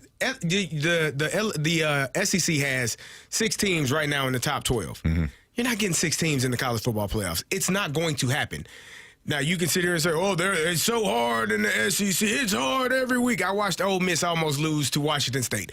I don't want to hear that, man. I don't care about how people tell me or how they view the SEC as being such a difficult place to play week in and week out. Arkansas almost beat your ass if you're Tennessee. Like, come on, man. Like, stop with the narrative that it is so hard. It's hard to play in the Big Ten too. I watched Penn State go out to UCLA and get spanked. UCLA's rolling. UCLA went to Michigan State, spanked them too. I watched Penn State, again, the number 2 team in the country at one point, go and lose at home to Northwestern. It's difficult in every conference. The notion that the SEC is so damn hard is nonsense, because Washington State just almost beat your ass at Ole Miss at home. If it's that difficult, you shouldn't have any problems with out-of-conference teams. So stop with that. That narrative to me makes my brain spin in a direction that I can't even fathom or understand. It's the weirdest conversation. It's just by people that believe. And I did this with a couple of friends the other day. I had one of my guys who is an SEC honk. He talks about the SEC. I said, do me a favor, name the best players in college football right now. He named 2 people from the SEC. Everybody else was from different conferences. Most of the players that he named were in the Big Ten. So the best players in college football are not all in the SEC. They're spread out amongst the country, throughout the country, because NIL, transfer portal, has allowed for that to take place. So this notion that, the SEC every single week, it's a bloodbath. No, it's not. Stop it. Damn, Florida State beat the hell out of Alabama week 1. Florida State ain't even ranked in the top 25. Stop with the narrative of how tough and how difficult the SEC is. It's a conversation that SEC folks lean on to make themselves feel better. And you sound like a dumbass. My only issue with Illinois getting back to college football playoff contention is that if people thought that was a thing, they would still be in the top 25. And I know the coaches have them as the 25 team, but in the AP top 25, they're not in it despite having the 2 losses against Indiana and Ohio State. I think that means something. And to your point, Anthony, is there a win out there on their schedule that can ultimately, 1, land them back in the top 25? I think, yes, that's the answer. But the bigger question is, do they have a win on their schedule remaining that would land them back in the top 12? And I don't think so. No. I said it. We beat USC, and we will beat Washington. I don't think USC's that good of a team. USC is ranked number 20 in the country. They're 5-1. Carey, drinking. Not yet. Okay. But if LSU is not a good team and they're ranked above USC, what does that say? Are you saying the rankings I'm are? saying LSU started in the top 25 and USC didn't. That's all that is. Like that's why they are still ranked in the top 25. If LSU plays USC, USC has one of the most potent offenses in the country with Mekhi Lemon as a receiver and Jaden Mayava as a quarterback. Mm-hmm. I would love to see it. That's all I'm gonna tell you. I mean, they're 20th. So I would love to see LSU and USC play. USC plays Notre Dame. Like, that's going to be an elimination game. Yes. So, and if Notre Dame loses, they're definitely out. There's 3 losses. This is a lot of here's the beautiful part. A lot of this will be determined on the field, which is exactly where it should be. You're going to get a lot of Alabama's still got a tough road. Alabama, despite losing to Florida State, their wins, Georgia, Vanderbilt, Mizzou, all ranked. Then What about their losses? They got 1 loss to Florida State on the road, week 1. Where's Florida State ranked? They're not. Okay. Where was Georgia ranked when Alabama beat them? They were 4. 3. 3? 5. 5. We both missed. Vanderbilt was 16th. Mizzou was 14th. Tennessee's 11th. They got LSU, Oklahoma still on their schedule. I mean, listen, man. I think what we talked about before the season, the preseason rankings do impact where teams are right now. Florida State wasn't ranked. They beat Alabama. They jumped up. They got up to number 8, and then they lost 3 games to unranked teams, a couple of them, and now they're out. They're not even – Penn State was ranked number 2 in the country preseason. Texas was number 1. Texas was out last week. Mm-hmm. They just got back in because they beat Oklahoma. Like, it is an imperfect science. That's why the preseason rankings, albeit I was happy that Illinois was ranked, but it is nonsensical because you're putting teams and you don't really know what they are. Penn State is just fired their coach. They were one of the favorites to win the national championship. But being preseason ranked helps your cause throughout the entire season, because if you're number 2 and you lose a game, you're only going to drop to number 12, depending on who you lose to. It should have helped Illinois then. It did help us. And then we got smoked against Indiana. It helped Indiana. Mm-hmm. Indiana jumped up to number 12, I think, after they beat us. And now they're at number 3 in the country because they went on the road and they beat Oregon at home. So it helps when you're beating those teams, but it also helps when you're losing if you're ranked higher. LSU and Tennessee are perfect cases for that. LSU, you watch LSU football and you tell me that that's a dynamic football team. They're number 10 in the country. Yeah, their defense is excellent. Their offense sucks. So to me, it's a dumbass conversation to talk about. Well, the SEC is no, they're not. All right. Just my opinion. I was just going to say, but to your point, you brought up Texas. They're unranked last week. Who do they beat? They beat an undefeated Oklahoma team at the time. That jumps them back into the top 25. Does Illinois have a team like that they can beat to ultimately do the same thing? We'll see. It's Fastlane on 101 ESPN. What's trending is next.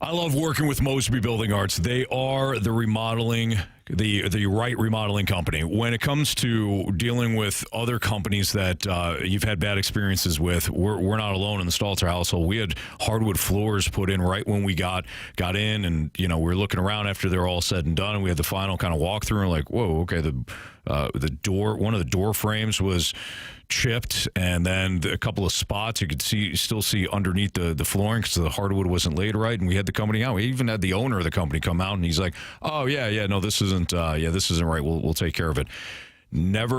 I couldn't get him back on the phone. There are companies out there like that. It stinks. But when you call Mosby Building Arts, you're going to get the right remodeling company. And now I'd call them before the end of October because you could take advantage of their Mosby Building Arts Out of This World sales event. Bathrooms start at just $279 a month.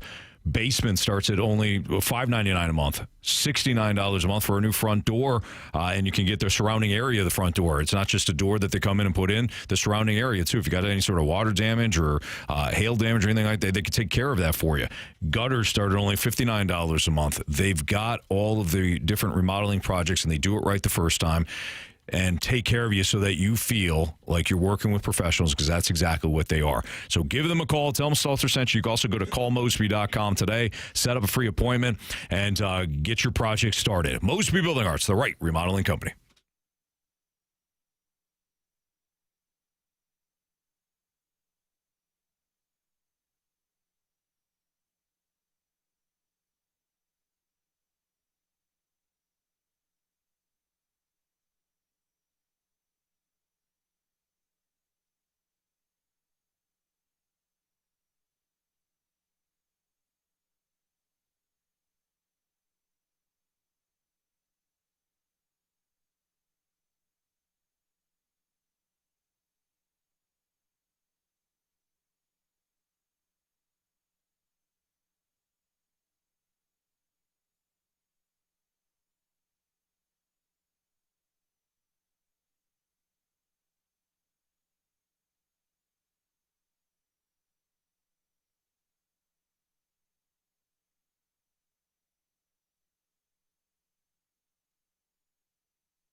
.101 ESPN Sports Center. I'm Andrew Marsh. It's time for a Sports Center update brought to you by Saliga Heating and Cooling. The Blues defeated the Calgary Flames over the weekend by a final score of 4-2. The Blues picked up their first win of the season, looking for their second of the year tonight as they take on the Vancouver Canucks. You can listen to that game right here on 101 ESPN. Early pregame for you starting at 5:30 with the puck drop at 6:30. We already mentioned Mizzou losing to Alabama 27-24. We just got done talking about Illinois as they lost to the number one team in the nation, the Ohio State Buckeyes. If you missed those conversations, make sure you go to 101ESPN.com or check out the free Dobbs Tire and Auto Centers 101 ESPN mobile app. Just head to the podcast page. You'll find all of our shows, and it's all brought to you by the Schaefer Door Company. The final in that one between Ohio State and Illinois, 34-16. We have What's Trending coming up next right here in the Fast Lane on 101 ESPN. This Sports Center update is brought to you by Saliga Heating and Cooling, a Daikin heating and air conditioning dealer.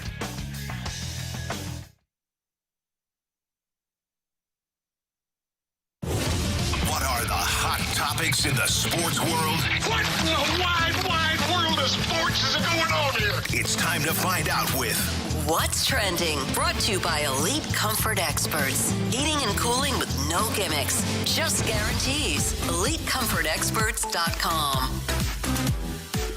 Welcome back to the Fast Lane here on 101 ESPN with Anthony Stalter and Carey Davis. I'm Andrew Marsh. Gentlemen, the theme today for What's Trending is coaches, whether they retired or were fired. Let's start off with Mike Shildt, the former Cardinal manager. He is retiring from his managerial job in San Diego. I find that to be interesting. We mentioned it earlier. James Franklin of Penn State was fired, and Brian Callahan, the now ex-coach of the Tennessee Titans, also out. He was fired because that team stinks. That team's awful.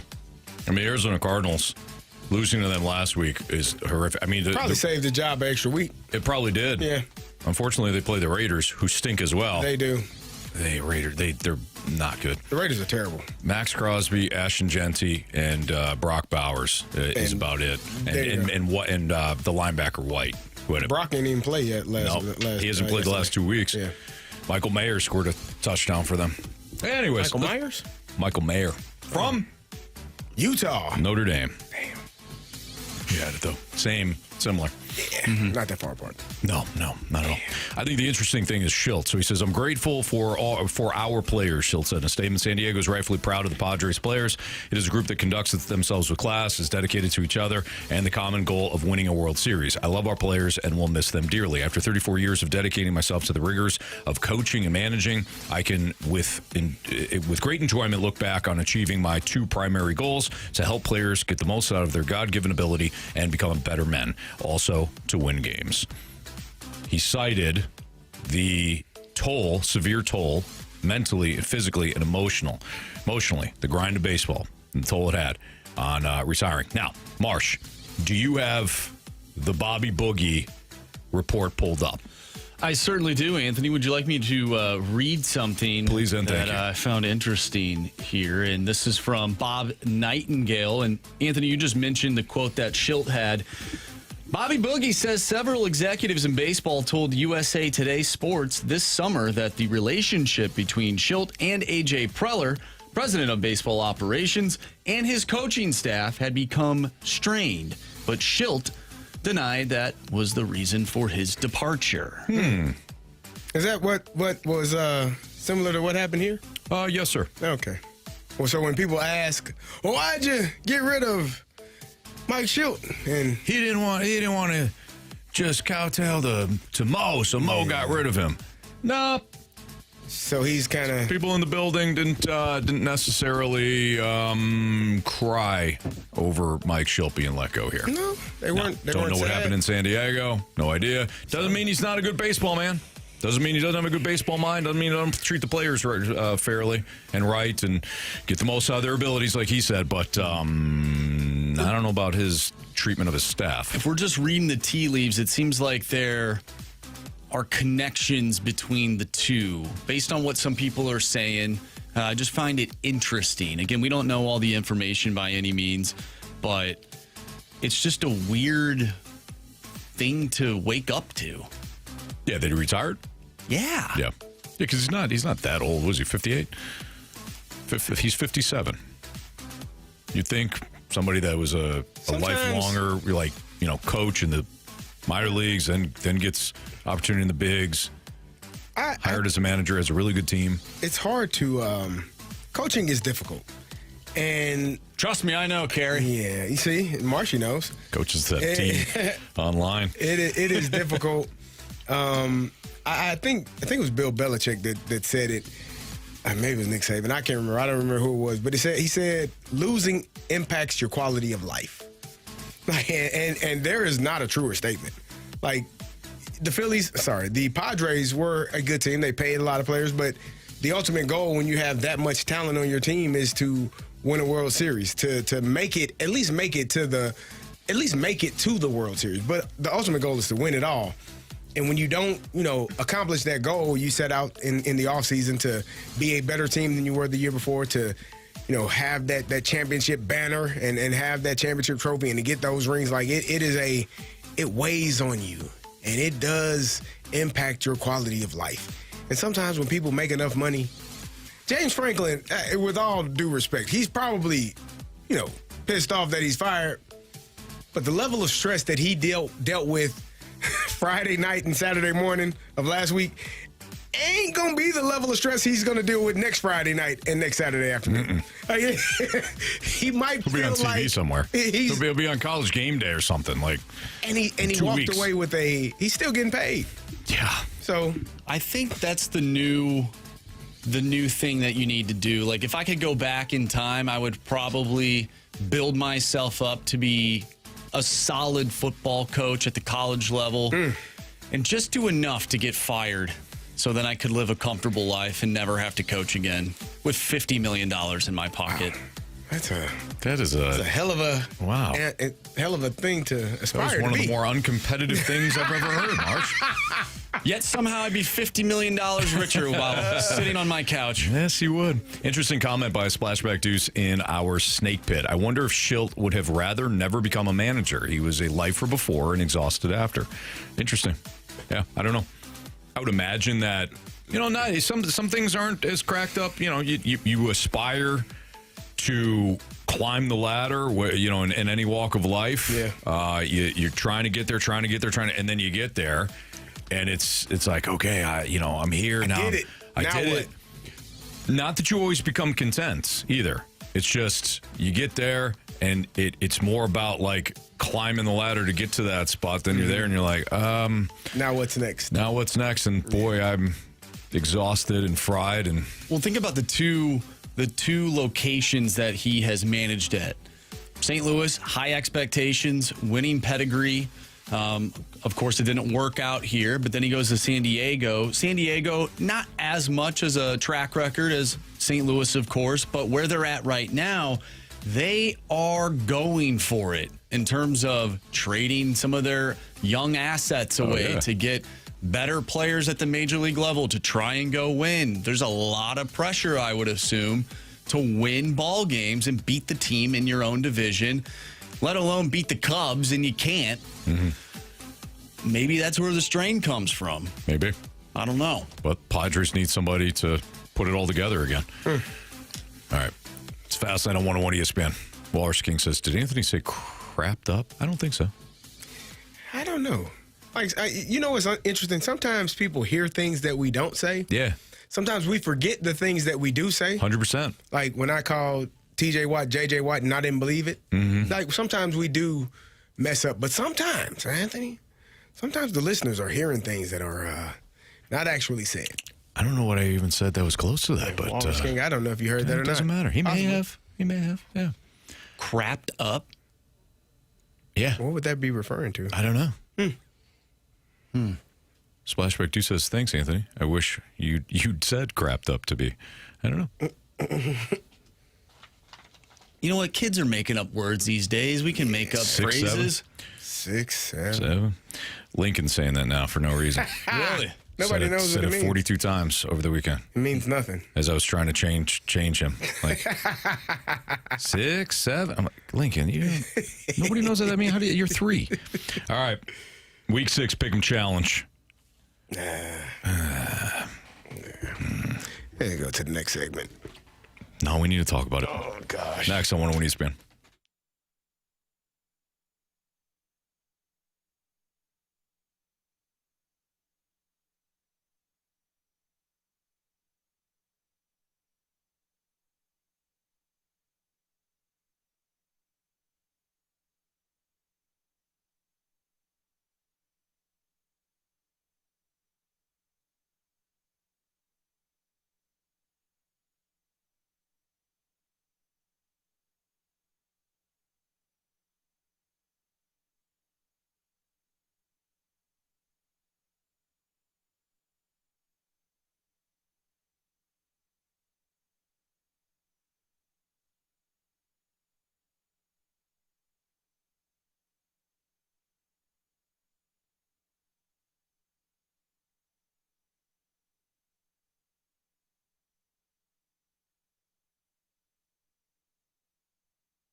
My guy Stewie's on the line right now. Wanted to call him about refi. Stewie, is now a good time to refi. Can we strike while the iron's hot? Anthony, we're going to refi crazy over here. It's great. Rates have dropped. This is a great opportunity. You can refinance for free with the Bagel loan. Free means free. No closing costs at all. No title fees, no lender fees. You pay nothing to get your payment reduced. Some people like to get a lower payment, save that money. Others like to reduce the term. We just closed an ESPN listener this morning. He had 29 years left on his mortgage. We took him to a 20-year, and the payment went down $50 a month. How do you like that? Love it. 9.5 years. It's a huge amount of money. It gives you an opportunity to save and create wealth today, right now. You can do it, too, if you pick up the phone and make it happen. Well, you do have to pick up the phone and either call or text Stewie on his personal cell phone number, 314-324-4440. That is his personal number. I've called him on that exact same phone number when I had a question. He wants you to call him or text him because Stewie offers that old school customer service feel. He don't want you on hold, doesn't want you to press 900 numbers to even talk, just to talk to a robot. Stewie's ready. He wants to help, but do it now. Show some urgency because you take advantage of the deal. And if you miss that phone number, you can always Google the Bagel loan. Thanks, Stewie. Have a good one, Anthony. NMLS number 226715.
Oh, hi. Didn't see you there. I'm Dr. Pryor. Let's talk about your mouth. People notice it. They look at it. They think about it. So, how are you taking care of your smile? At 100 West Dental, we don't judge. We just make your smile look irresistible. Go on, get the best at 100 West. Visit 100westdental.com now and schedule an appointment with me.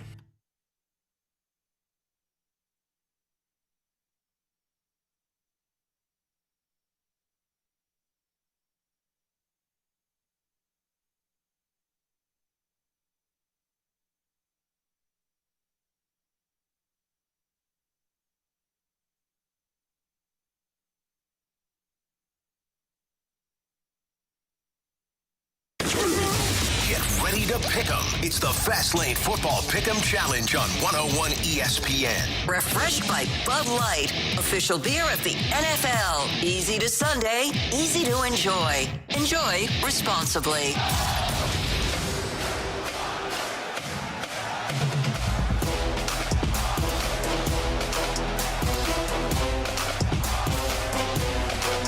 All right, so Pick'em Challenge against the Rizzuto Show not going well for us. Why not, Anthony? Well, we lost again. I think by a point. Already? Somebody did the math. Yeah, because we all have the same picks. We gotta be better, man. This is getting out of hand. Well, Marsh was really good. He had 11. Good job, Marsh. He had 11 Thank you. points. Had a good weekend. You did. Rafe had 10. King Scott had 10. Riz had 10. I had 10. So our show, Marsh 11. I had 10. Carey had 9. Jamie had 9. And Brandon Kiley had 8.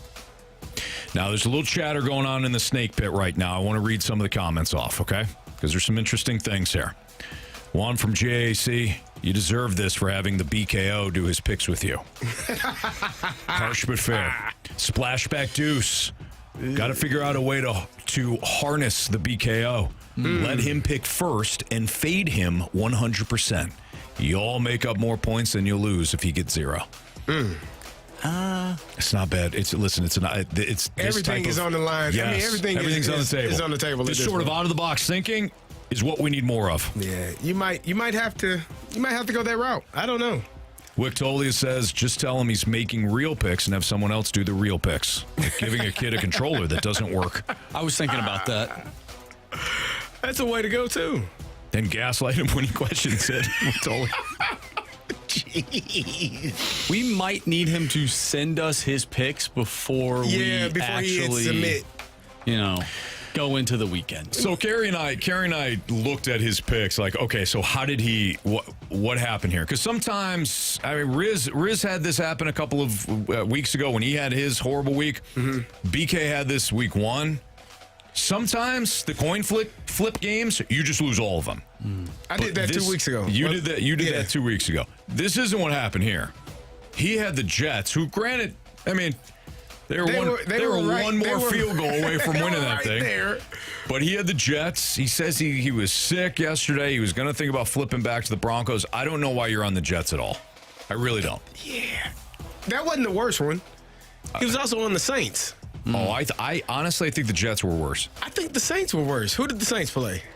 Patriots. That's a worse pick. Then the Jets and the Broncos. So I just beat the Eagles. Here's why I say it's a worse pick, because it's an overseas game, and those games, anything can happen. You got guys going out of the country. Some guys for the first time. Some guys, anything is possible. Off the field, yes. On the field. Well, that's what I'm saying. But how you act off the field generally impacts you on the field. Mm-hmm. So the overseas games always are a tough one for me, because the Broncos almost lost that game. They could have lost. If Aaron Glenn decides to maybe be a little bit more aggressive at the end of the first half instead of getting to midfield and just saying, that clock run out. Don't worry. Who was that? Sorry. Aaron Glenn. Yeah, that was brutal. Why was he on the field the one time, too? Like, he ran out on the field on a fourth and one? I think he was trying to it was after the fake punt, I believe, or... Yeah, but they picked it up, but he was on the field. I think he was trying to tell them, I want to call the timeout after. Who knows? Who knows, Anthony? Lost his damn mind. Mm-hmm. But here's the thing. That to me is not... Especially the way that it went. The Saints, I think that's just a bad pick. Bad, but I don't know. Who else did he have? Let's see. Nothing I can criticize him on. I mean, he had the Cowboys over the Panthers. I had the Seahawks over the Jaguars, but I'm not going to kill him on that. You had the Jaguars too, right, Carey? Did you have the Seahawks? Mm-hmm. Told you they're good on the road. Yeah, Saints. He actually picked the Chiefs, which was a good pick. Yeah, he helped us out. Mm-hmm. Well, the damage is already done, I think.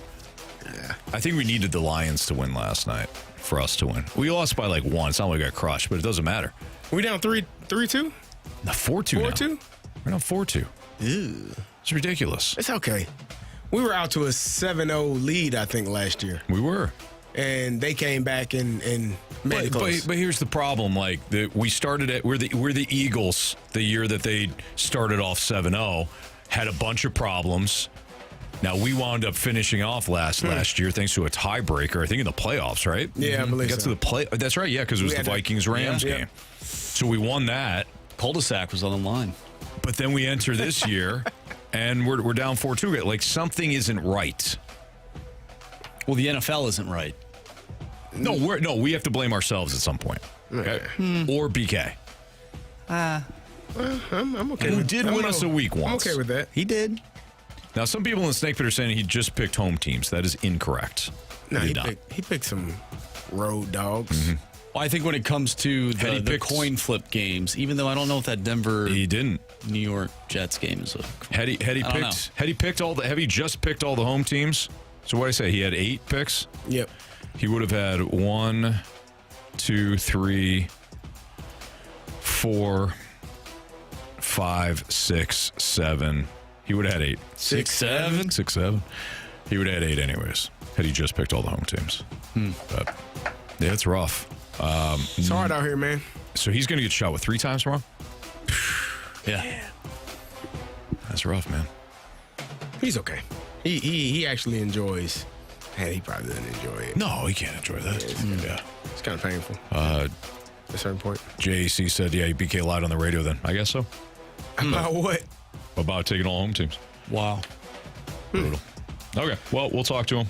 But it's not good. Right now, we need a win, and we also need a Gauntlet contestant. 314-399-9646 is the Air Comfort Service text line. If you want to participate in the Gauntlet, you can. Send it there. You have an opportunity to take on either Marsh, Carey, or me next.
This is the Fast Lane on 101 ESPN.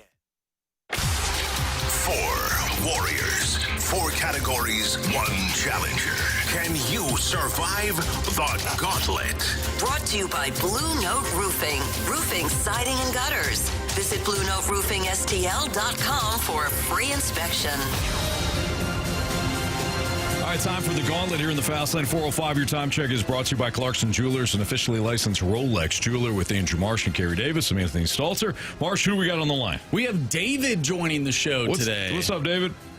How you doing, guys? Doing great. We appreciate you listening. Thank you for playing. Would you like to take on Marsh, Carey, or me today in round one? Okay, well, real quick, this is also a.k.a. Barge Guy from the morning after. I don't know if you're familiar, but I know some of your listeners are. But I want to take on Carey because he's the best. He certainly is. Yeah, Carey Davis. Good luck, David. Thank you. Interesting strategy. I don't know if David's trying to get into your head. Saying you're the best. A little confused by your tactics right now. All right, David, go ahead and tell Marsh to spin that wheel. Spin that wheel, Marsh. All right, Dave, what are you hoping for? Well, I would say I'm least knowledgeable about hockey, so anything other than that. All right, anything other than hockey. Marsh, the wheel spun. Baseball. All right, how you feel about baseball? Roger that. There you go. All right, you're going to get 4 baseball-related questions. Each question is worth 2 points unless you ask for the options. Thank you, Marsh. If you ask for the options, those questions become worth 1 point. Are you ready, David? I'm ready. All right, here we go. In Game 4 of the 2002 NLCS, Benito Santiago blasted a 2-run homer to help lift the Giants to a 4-3 victory over the Cardinals. What was his main position on the diamond? What position did Benito Santiago play? Catcher. Final answer. Question number 2. On September 7th, 1993, hard-hitting Mark Whitten belted 4 dingers and drove in 12 in a single game against which of the Cardinals' chief rivals?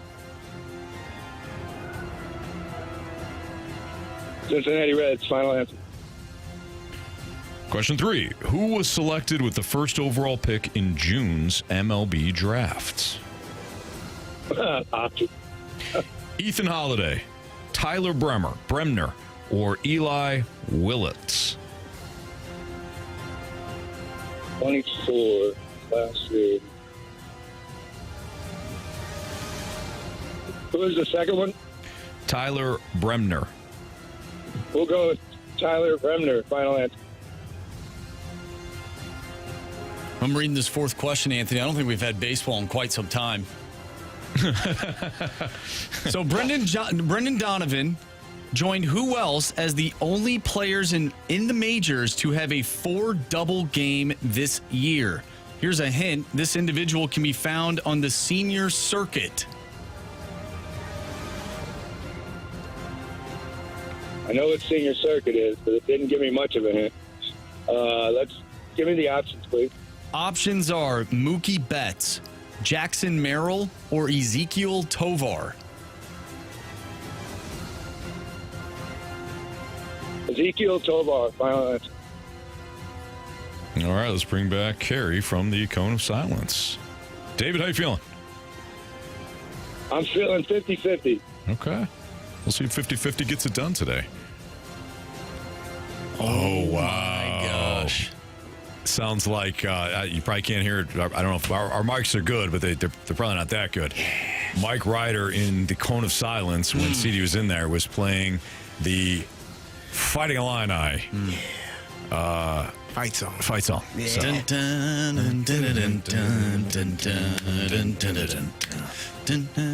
Yeah. All right, Carey. Let's go. You got baseball. I love baseball. Pack a lunch. Oh, Lord. Question 1. In Game 4 of the 2002 NLCS, Benito Santiago blasted a 2-run homer to help lift the Giants to a 4-3 victory over the Cardinals. What was Benito Santiago's main position? Oh. I feel like it was third base. I have that as a guess, though. So outfield, am I covered in all 3 spots? No? Huh? Third base. Final answer. Question number 2. On September 7th of 1993, Hard-hitting Mark Whitten belted 4 dingers and drove in 12 in a single game against which of the Cardinals' chief rivals? Oh. What year? 1993. I mean, Cubs would be too easy. Is it the Reds? Wow. Can I phone a friend? Call Randy. No. Okay. Give me the options. Dang it. Options are the Pittsburgh Pirates, the Cincinnati Reds, or the Chicago Cubs. Man, I felt like it was a red team for whatever reason. I don't think it was the Cubs. Don't think it was the Pirates. I'll go with the Reds. Final answer. All right, Carey, question number 3. Who was selected with the first overall pick in June's MLB drafts? Oh. First pick. Oh, yeah. No clue. Maybe I know what the options. Options, please. Options are Ethan Holiday, Tyler Bremner, or Eli Willits. Was it Ethan Holiday? Man.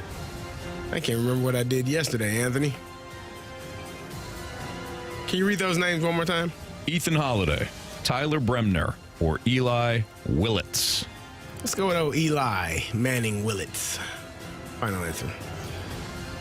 Final question, Carey. Brendan Donovan joined who else as the only players in the majors to have a 4-double game this year? Here is a hint. This individual can be found on the senior circuit. That's much of a hint. Found on the senior circuit. Looking at an older gentleman. Is that the hint? Ooh, man, this is going to be bad. I'm going to start packing my stuff up. If David did anything, if he only got 1 or 2 right, my brain is fried. Options. Options are Mookie Betts, Jackson Merrill, or Ezekiel Tovar. The senior citizen service part of it threw me off. Jackson Merrill, Mookie Betts, or Tovar, you say? Give me Ezekiel Tovar. Final answer. All right. Let's go over these. Let's do it. David versus CD. Brendan Donovan joined who else as the only players in the majors to have a 4-double game this year? Hint, this individual can be found on the senior circuit. The senior circuit, of course, is the National League. Yes. The American League is the Junior circuit. Yes. That didn't help me. No. No. But that's what that means. Yeah, that Because didn't National help. League is older and senior. All right. CD just said Ezekiel Tovar. David also went with Tovar. Correct answer is... It is Ezekiel Tovar. Both of you needed the options. We get a 1-1 tie. All right. Who was selected with the first overall pick in June's MLB drafts? Carey went with Eli Willits. David went with Tyler Bremner. Correct answer is... It is Eli Willits. Eli Manning Willits. CD up 2-1 over David. On September 7th, 1993, hard-hitting Mark Whitten belted 4 dingers and drove in 12 in a single game. Against which of the Cardinals' chief rivals? CD said, I feel like it was a red team. Give me them Cincinnati Reds. David also had the Reds. Correct answer is... It is the Cincinnati Reds. He didn't need the options. He didn't need the options. David with 3. Carey with 3. Comes down to this. In Game 4 of the 2002 NLCS, Benito Santiago blasted a 2-run homer to help lift the Giants to a 4-3 victory over the Cardinals. What was Benito Santiago's main position on the Diamonds? Carey, without the option, said third base. Should take them options. David, without the option, said catcher. If it's third base, Carey wins. If it's catcher, David wins. If it's any other position, well, we're going to a walk-off. David. You have chosen wisely. Benito Santiago, of course, was a catcher. David, congratulations. You beat CD 5-3 today, and you'll be back tomorrow to take on Marsh, Jamie, or me. Outstanding. Hey, Carey, in all fairness, I'm old enough. I actually watched the first 2 questions on TV. Good, man. That helps. Carey would have, too. I would have as well. Yeah. All right, David. Nice job, man. Congrats. Thank you very much. Talk to you tomorrow. All right, we'll see you. Good job, David. Bye. Bye. Oh, yeah. You don't remember Benito Santiago? No. It didn't ring a bell. He was like 80. It didn't ring a bell. Like it didn't ring a bell. You gotta wonder. He's like thin jacked. You know what I mean? He's like shredded for being 50. You gotta wonder if Carey wins that gauntlet. That Illinois fight song wasn't playing. Come on, man. Hasn't seen a lot of W's in the past few days. We've seen 5 this year. Thank you very much. Past few days. Man. Talk about this whole year. Huh? I don't think he needed that, Marsh. It's okay. It's all right. Hey. My Iowa State Cyclones. He didn't are even know the donezo. team. See, they're done. See? I feel you, Marsh. Those clones. It's tough, man. Can't lose to Colorado. No, you can't. Literally, you can't. And I think they stormed the field, too. They did. Yeah, In fairness, Benito has never played a game at third base, so there's that. All right, Carey's going to head over to the penalty box, and we will move into Bet the Board. Yes. And also maybe some college football Week 7 winners and losers next on 101 ESPN.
It's Fastlane on 101 ESPN. We're going to play Bet the Board right now. Now, Jamie actually did send in his pick this time. Just like he did on Friday when he took the stab at J.P. Crawford hitting 2 home runs. Yeah. Weird. Marsh, what's the latest standings? All right, Anthony. Well, Jamie, despite trying to sabotage himself? Go big, go home on Friday. I was very concerned with his pick, but hey, maybe he was on to something. It just didn't work out for him. He still leads. He still leads the pack. He's got 7 points. Carey right behind him with 6. I'm at 5. Anthony, you have 4. So I'm struggling. Now, Jamie sent his pick in, and it was the over 1.5 in the first period of the Panthers-Flyers game. Over 1.5, Panthers-Flyers. I'm going to take Bijan Robinson over 15.5 yard as a long or a rush tonight. So he has to get 16 yard. Has to have a 16-yard running play. Wow. All right. Feels like a lot. No, he's capable. Yeah, very. He's going to go off. Think so? Mm-hmm. He's going to have 150 yards rushing. Dang. Okay, 138. Wow. I overshot it. Okay. I hope so. It'll be fun to see. Marsh? All right, I'm looking at the Blues right now. I like the Blues offense tonight against Vancouver. I'm going to take the team total over 2.5 goals at -145. Okay. All righty. I'm going to take Jaden Daniels 50 or more rush yards against Dub Bears tonight. Jaden Daniels, 50 or more rush yards. Getting plus odds on that, plus 103. So there you have it for Not bad. Bet the Board. All right. Week 7, college football winners and losers. We talked about Mizzou and Illinois. Tough losses for both, and for different reasons, really. Yeah. But I let me just state this. I was completely wrong on Oregon and Indiana. I did not see a lot of people. I did not see Indiana traveling to Eugene. I know Marsh did. Marsh said, because I was like, do we actually think they have a chance? And Marsh says, absolutely. Absolutely. So I give Marsh a lot of credit. Marsh was on Indiana, thought they'd keep it close, thought they'd have a chance to win, and that's exactly what happened. I did not. I did not see them going to Eugene after what they did in a couple of stiff tests last year and playing conservatively and playing not to lose, and that being what happened. But I got to tell you, Carey, Indiana was physical. The real deal? Indiana was physical with Oregon. I would have thought, while watching, I thought, did Indiana and Oregon swap players? Did they swap uniforms? Because typically Oregon, and I know their history, but Oregon, offensive line, nasty. Front seven, nasty. They love to hit you. Indiana brought the physicality to that game. And they kept it up from the first whistle to the end, and Mendoza's the real deal, as we kind of figured. That one surprised me more than anything over the weekend. Indiana is a more physical team than people will give them credit for. They are better at home than they are on the road. So I was also surprised that they were able to go out there and handle Oregon in the way that they did. They got some guys. I mean, Mendoza is a really good quarterback. He's a really good quarterback for that system. They got Surratt and Cooper, two receivers that are dynamic when they get the ball in their hands. Then they're catching 6-7 yard passes and taking it for 20, 25. They're catching now routes. They are a really good team. Hemby is a really good running back as well. They got some guys on that offense that can play at a high level. I think Curt Cignetti has done a great job of getting players in his system that fit what he's trying to do. And Mendoza is a good quarterback, but in my opinion, they don't put a lot on him in terms of reading coverages and throwing the ball downfield. They don't put the ball in jeopardy, in dangerous areas. They allow him to get the ball out of his hands quickly. And when you're playing a team like that, and they also can play some up-tempo offense, it just becomes it's hard to stop. And then you get frustrated. Because you're like, man, you're throwing the ball at the line of scrimmage, but you're getting 6 yards. Yeah. You're throwing the ball 2 yards down the field, but you're getting 8 yards. Why can't we stop this? And so I think Curt Cignetti has done a great job of building that team up to kind of match the intensity that he has as a head coach and the mindset that he has as a head coach. And that defense does a good job as well. They play hard on the defensive side. Their linebacker, I think it was Aiden Fisher, and if I got the name wrong, I apologize, but he was an All-American last year. Like an Indiana linebacker getting All-American nomination is not something that generally takes place. So they are a really good team in all facets of the game, and you got to tip your cap to Kurt Cignetti for what he does. Oregon just they were supposed to be the better team, especially at home, but Indiana came out there and punched them in the mouth. Yeah, all credit to Indiana. Well done. I thought that was the most impressive win over the weekend. I know we had some upsets, and that was one of them. That was an upset. But in terms of like big games and all that, Indiana, they came to play. They're the real deal, and they deserve to be ranked now in the top 3. Yep. Marsh, I know you were on Indiana. Do you have any other thoughts after watching them? No, they're the real deal. I told you that win for Oregon, they went to overtime with a team that we now know is not good in Penn State. That was the only reason why I felt Indiana could win that game, because I didn't think Oregon was as great of a team that we have been saying. Don't get me wrong, they're a good team, but I thought Indiana could get it done. I want to bring up something, though. I did say that there was a chance that Auburn could take down Georgia.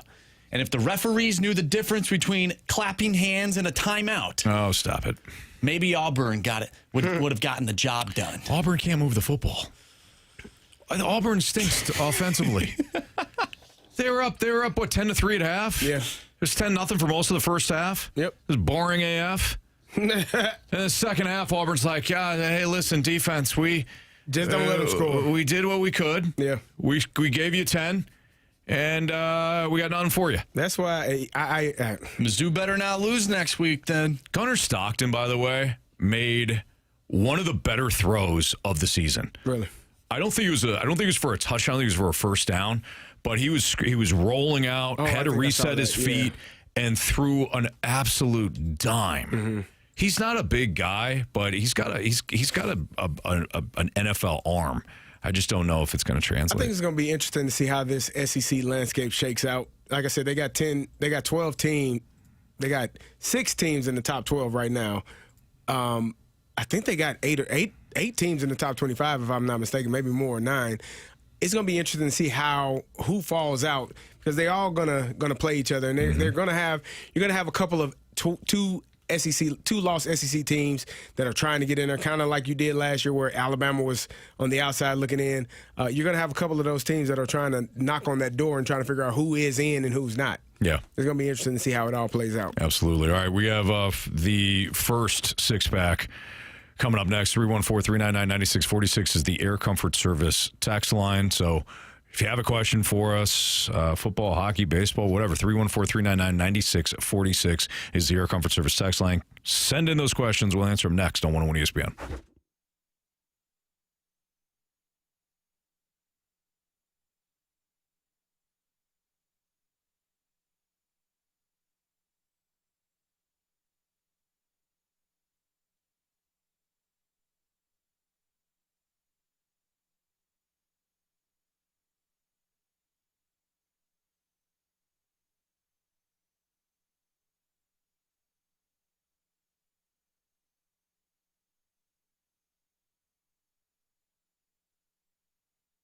We have not one but 2 NFL games on tonight, Monday Night Football and football. With it being in full swing, you got to check out Underdog. It's the best place to get on the action, and you can do it right from your couch here in Missouri, or right from wherever you're playing, at home, or if you're at work, whatever. Underdog, if you get your entries right, you can win up to 5,000 times your cash. And playing on Underdog, it's super easy. Just choose whether or not players that you like or don't like, given the matchup, go higher or lower on their stats. So, for example, tonight you got the Bills, you got the Falcons. It's one of the 2 Monday Night Football games. My card looks like this. Josh Allen, higher than 36.5 rushing yards. You know, his ability to run, it's there. Falcons have been pretty good in coverage this season, so Josh Allen may need to take his opportunity to run a couple times. So higher than 36.5 rushing yards. I like Bijan Robinson to go higher than 73.5 rushing yards. Drake London with Darnell Mooney out, I like him to go higher than 5.5 receptions. And I threw in a Khalil Shakir higher than 46.5 receiving yards. That's my card. If you want to follow some of those picks, fade some of those picks, completely up to you. But make sure you download the Underdog app today. Sign up with my promo code Anthony, and you're going to score $100 in bonus funds or bonus entries when you play your first $5. Again, that promo code is Anthony at sign up. Underdog, make plays, win money. Must be 18 or older and present in Missouri. Terms apply. See assets.underdogfantasy.com/web/play and get terms _DFS_.html for details. Concerned with your play, call 1-800-GAMBLER or visit www.ncbgambling.org.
.101 ESPN Sports Center.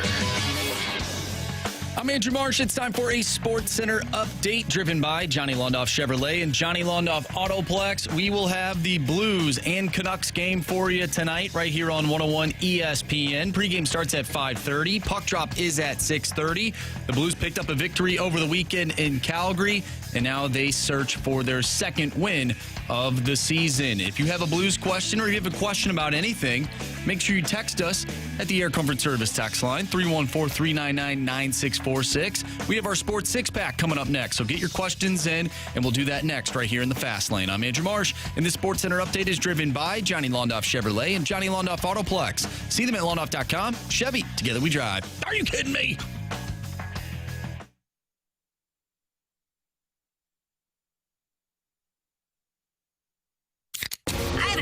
It's time for the Fast Lane to answer your sports questions. I want to ask you a bunch of questions, and I want to have them answered immediately. Asking me all these weird questions. Answer the question. Answer the question. Answer me! Refreshed by Urban Chestnut. Urban Chestnut Swickle Light Premium Light Beer. Live your lifestyle, St. Louis. Time for the Sports Six-Pack here in the Fast Lane on 101 ESPN with Carey Davis. I'm Anthony Stalter. Marshy, hit us with question one, please. Question number one. All right, from the 314, do you think Coach Drink will be a serious candidate for the Penn State job? I don't think so. I don't know. It's going to be interesting to see where Penn State goes for this position. I told you, what was in June, that I didn't know Franklin had been there 13 years. That was, I Googled, I'm like, 7. he's not, no way he's been there 13 8 years. Maybe. But he was there that long. It's going to be interesting to see which direction they go.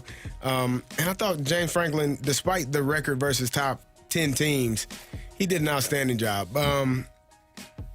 No, I don't think Eli Drinkowitz is going to be in the conversation for that position. This is no knock against Mizzou and Eli and all of those things. I think they're going to be looking for a bigger name, if that makes sense. A coach that has... they're going to shoot for, I don't know what the hot coach name is. I don't know who the guy or who the person is that is taking his team.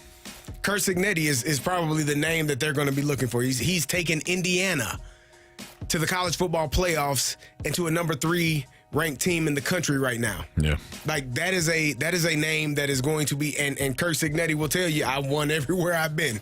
So this ain't new to me. Mm-hmm. And he has. To his credit, he has won everywhere he's been.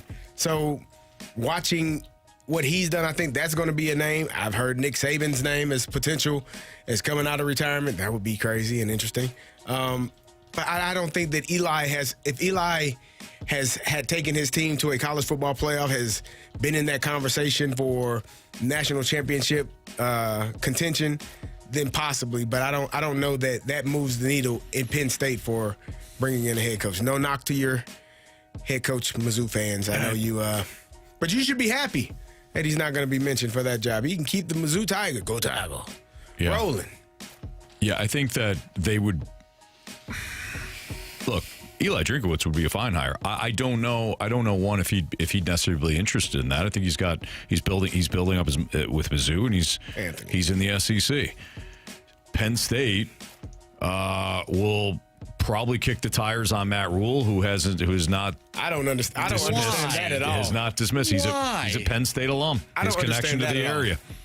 He knows the Big Ten. I don't give a damn. Not well, but he knows it.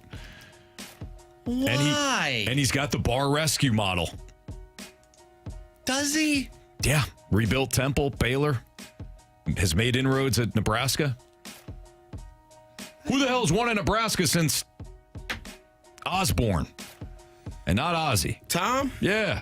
Tom was balling. Well, Tom had some guys, too. And not that Matt Rule is necessarily winning, but he's doing a hell of a lot better than his predecessors. Triple option. Scott Frost didn't do nothing for you there? He did not, no.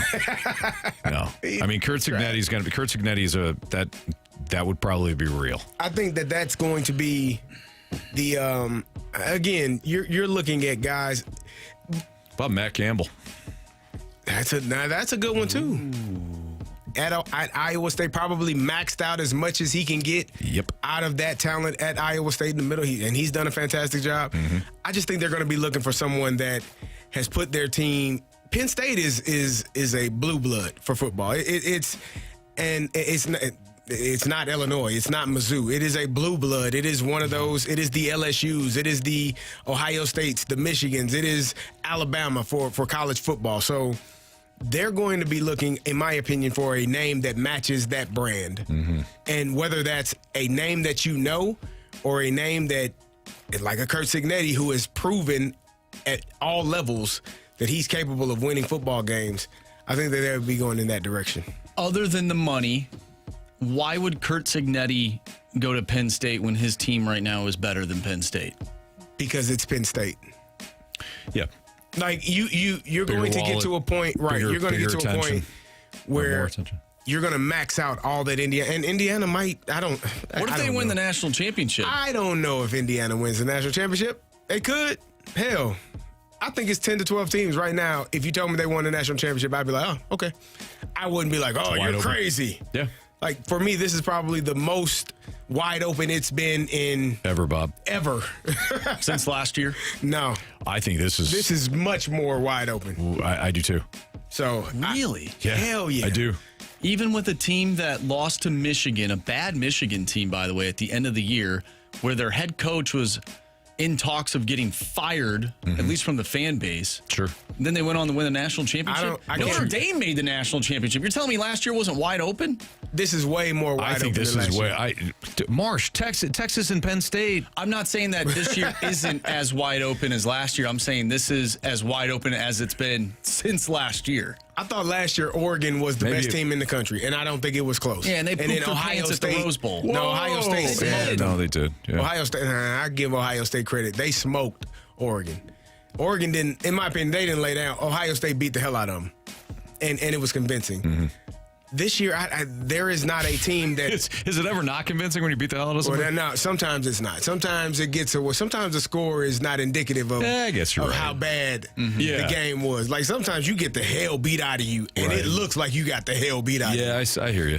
So Could be tied like a tie score at halftime, and then it gets away in the somebody second just half. let's go to the rope. Like, okay, I'm done. Yeah, I can see that. All right, question 2, please. Question number 2. Here's an interesting name, by the way, before we move on. From the 314, you can see this guy, Big Noon Kickoff on the panel. No. Gruden? No. Urban. Oh, no, come on. Urban is done. He is done. You can't go back to the Urban Meyer. I listen wheelhouse. sometimes I have listened to his pod, like he's on a podcast with 2 other people. I think he's atrocious. Like he talking football or just as a person? I don't know him as a person. Doesn't look like a stand-up dude though.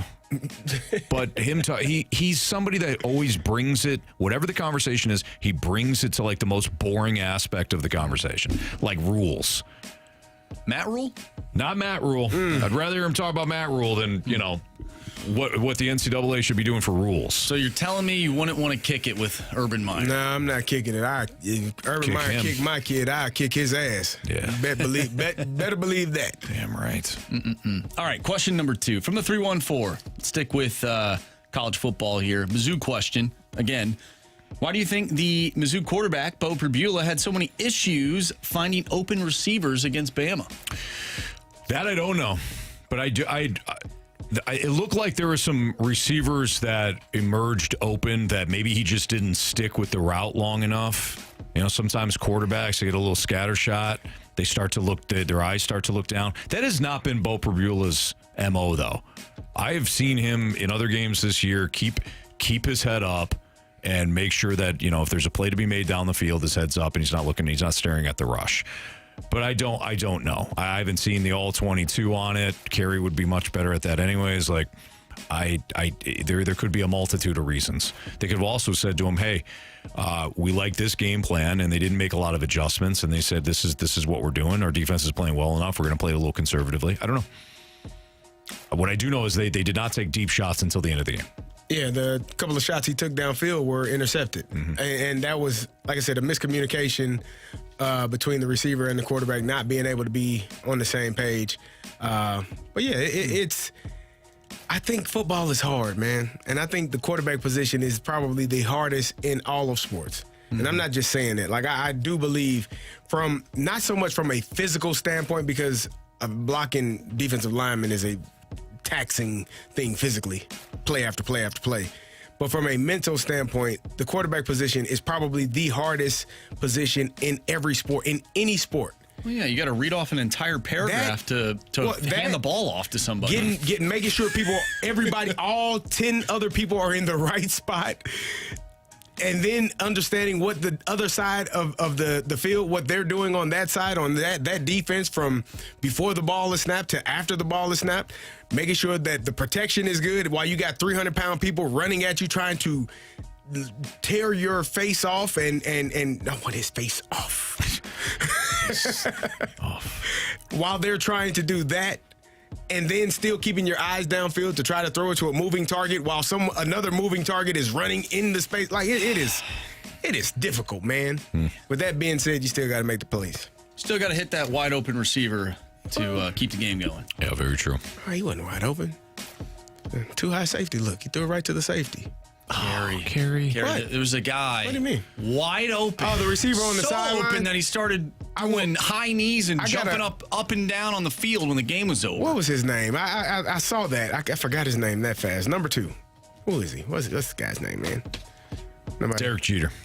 It's Fast Lane on 101 ESPN. Part 2 of the Sports Six-Pack is next. Marquise Johnson.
It's time for the Fast Lane to answer your sports questions. I want to ask you a bunch of questions, and I want to have them answered immediately. Asking me all these weird questions. Answer the question. Answer the question. Answer me! Refreshed by Urban Chestnut. Urban Chestnut Swickle Light Premium Light Beer. Live your lifestyle, St. Louis.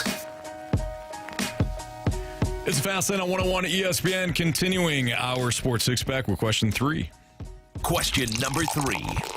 All right, we touched upon this earlier and what's trending, but we get a question from the 636. Which coach not being with their previous organization shocked you more, Mike Schilt or James Franklin?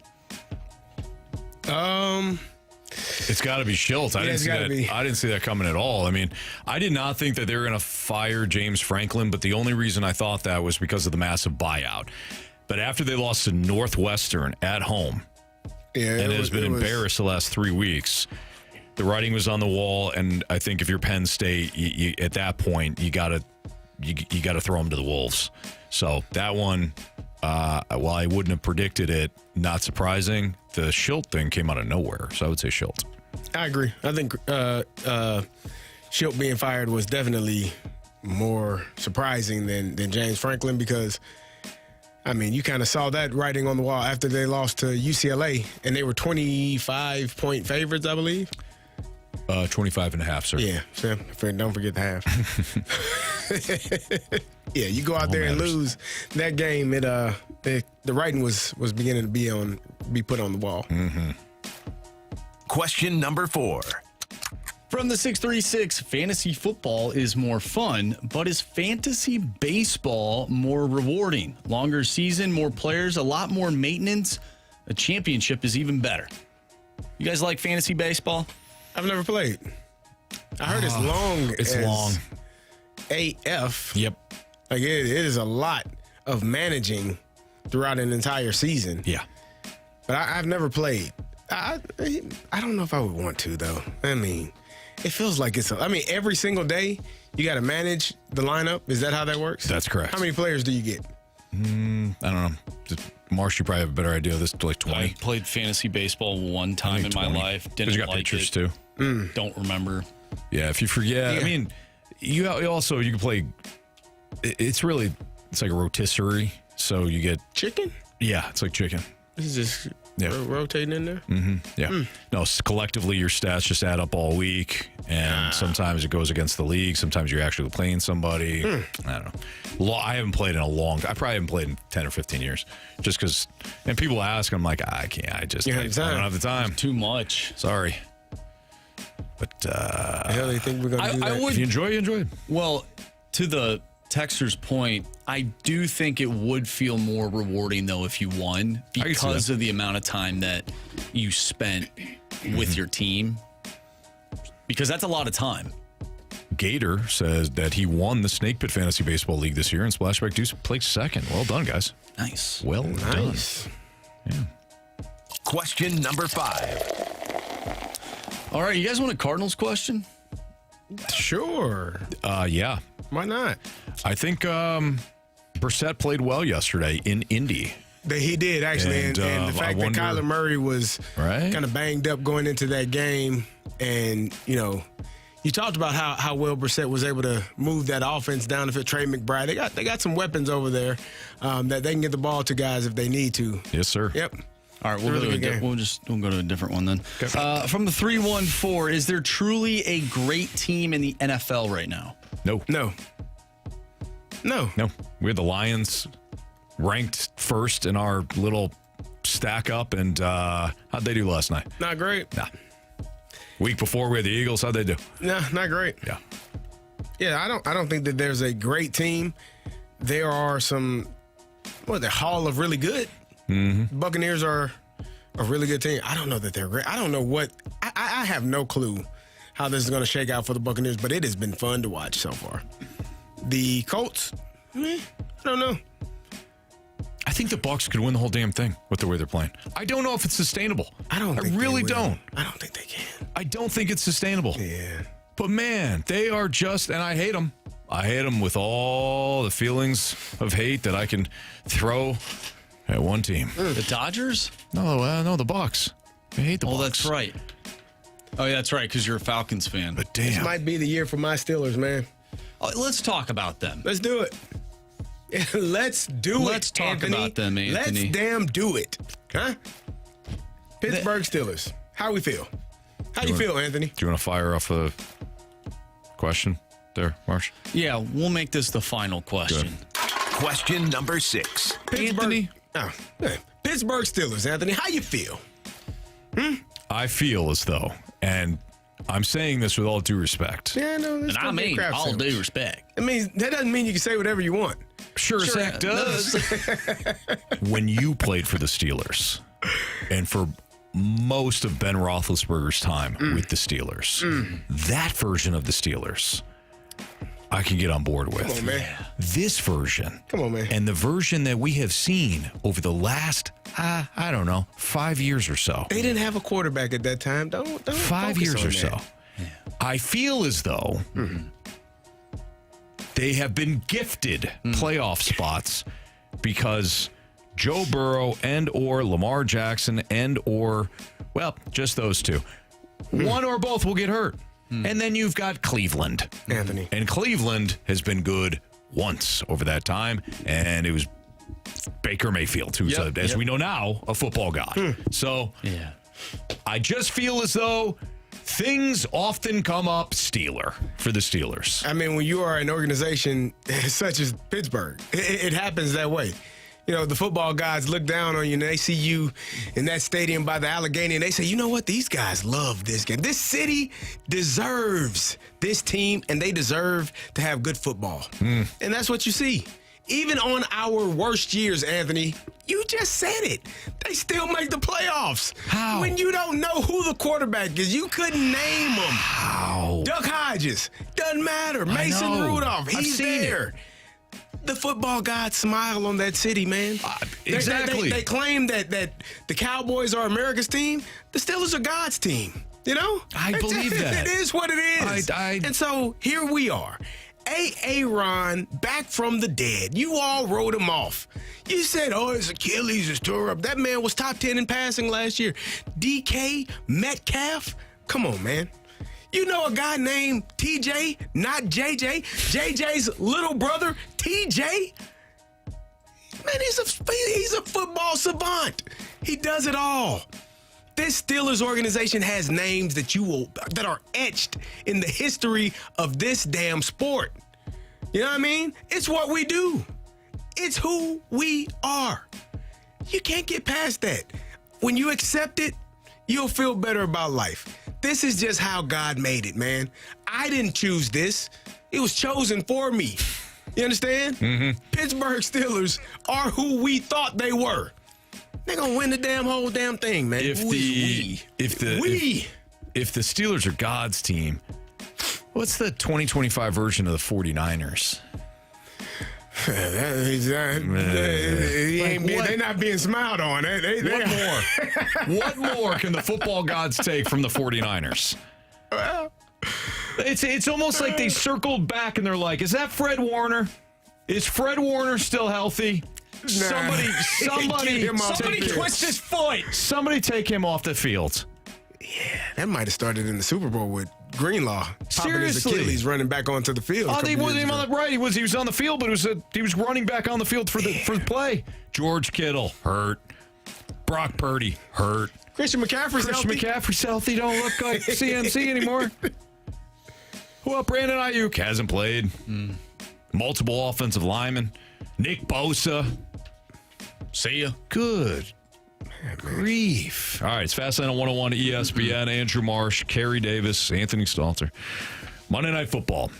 You got Commanders and Bears, got Falcons and Bills. We'll get into some of the storylines next on 101 ESPN.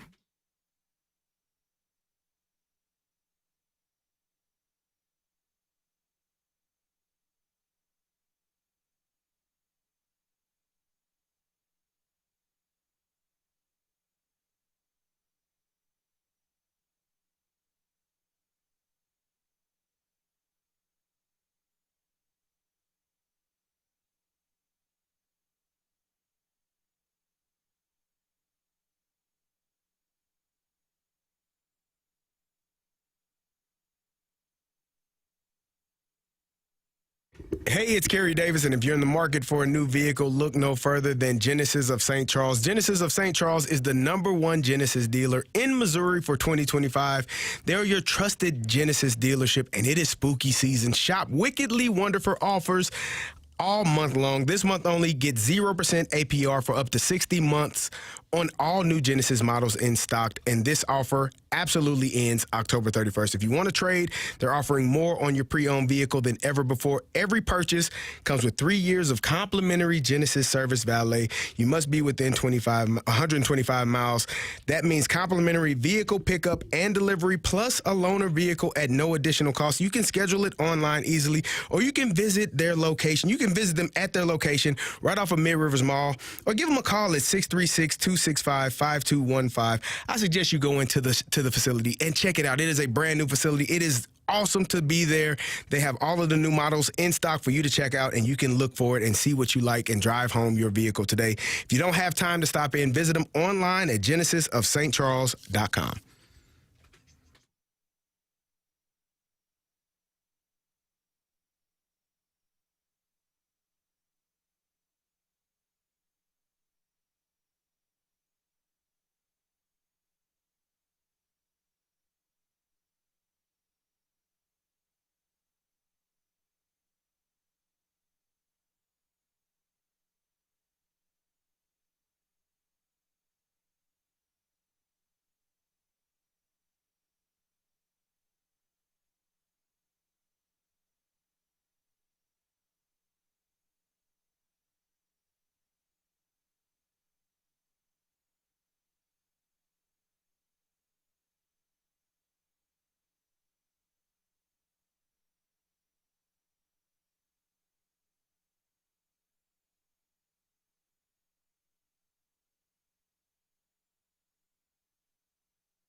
Week, us here in the Fast Lane and the Rizzuto Show battling out in the Pick'em Challenge, but sometimes, well, we get together and watch a little football. You can join me, Anthony Stalter, and also learn from the Riz Show this Thursday from 6:30 to 8:30 at the Hot Shots in O'Fallon, Illinois. Head out there, watch the Thursday night football game, get signed up for some point and one-on-one ESPN giveaways, and, of course, enjoy a cold Bud Light. That's this Thursday, 6:30 to 8:30 with me, Anthony Stalter, and learn and Bud Light at the Hot Shots in O'Fallon, Illinois. Before we get to the Thursday night games, of course, we've got Monday night football action.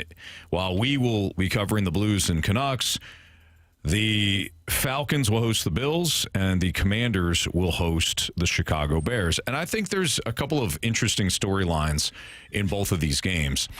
Number one, the Buffalo Bills will But you know the Bills are stinging from the loss of the Patriots. They were sloppy, especially early on. They still had opportunities to win that game, but they kept turning the ball over. They had a bunch of penalties, and it was a slop fest.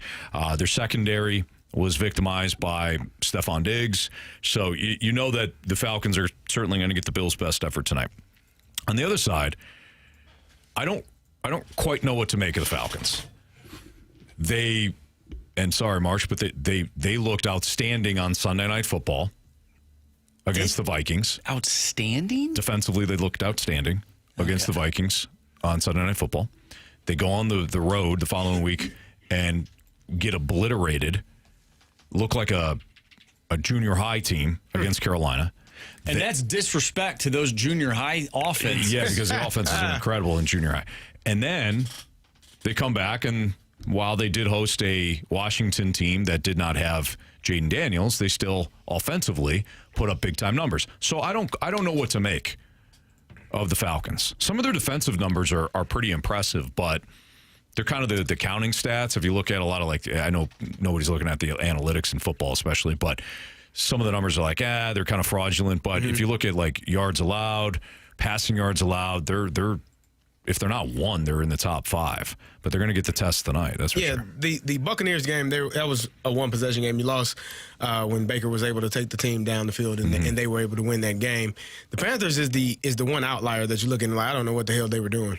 I get it. It's a divisional game. I understand that those things can sometimes go a little haywire, but you don't lose to the Panthers by 30. No. And don't score a point. Not when you have that much talent on the offensive side, and they do have a ton of talent offensively. They got guys that can make big plays happen at any moment. So I don't know. I in my heart of hearts, I do have the Falcons somehow still winning the division. They are obviously behind the Buccaneers because the Buccaneers they're balling. Yeah. But you got a chance, in my opinion. You're going to play the Buccaneers again. You're going to play the Panthers again. You still got 4 divisional games left.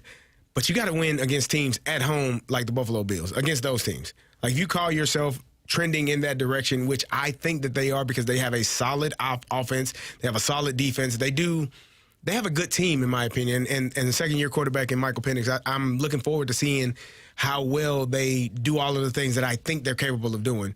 You just got to be consistent with it. And that Carolina Panthers game, you were not consistent at all. That was awful. I can't get complete credit to Carolina because they clearly knew what Atlanta was trying to do offensively, and they just shut them down. It was ugly. I think Carolina's also. I thought they were going to be a decent team. A bleep show? No, I thought they were going to be probably a 6-win team, honestly. And last year, the way they finished the year, I thought they had a decent offseason. Yesterday, this Rico Dowdle, he's a player, man. Yeah. I mean, he ripped up his former team yesterday in Dallas. He also had a great game the week before. Against the Dolphins. Anyways, yeah. If you flip sides now, or if you flip to the other game, Washington and Chicago, it's kind of a similar story with the Bears, in my opinion, where you don't really know what to expect with the Bears. Early on, it looked like Caleb Williams was completely lost. Since that point, it looks like he's made some strides. He's got a ton of weapons at his disposal. DeAndre Swift has added a nice boost to the running game. Rome Odunze is off to a fantastic start. You still got DJ Moore, Luther Burden. They're starting to mix him in a little bit more. And then you got Washington.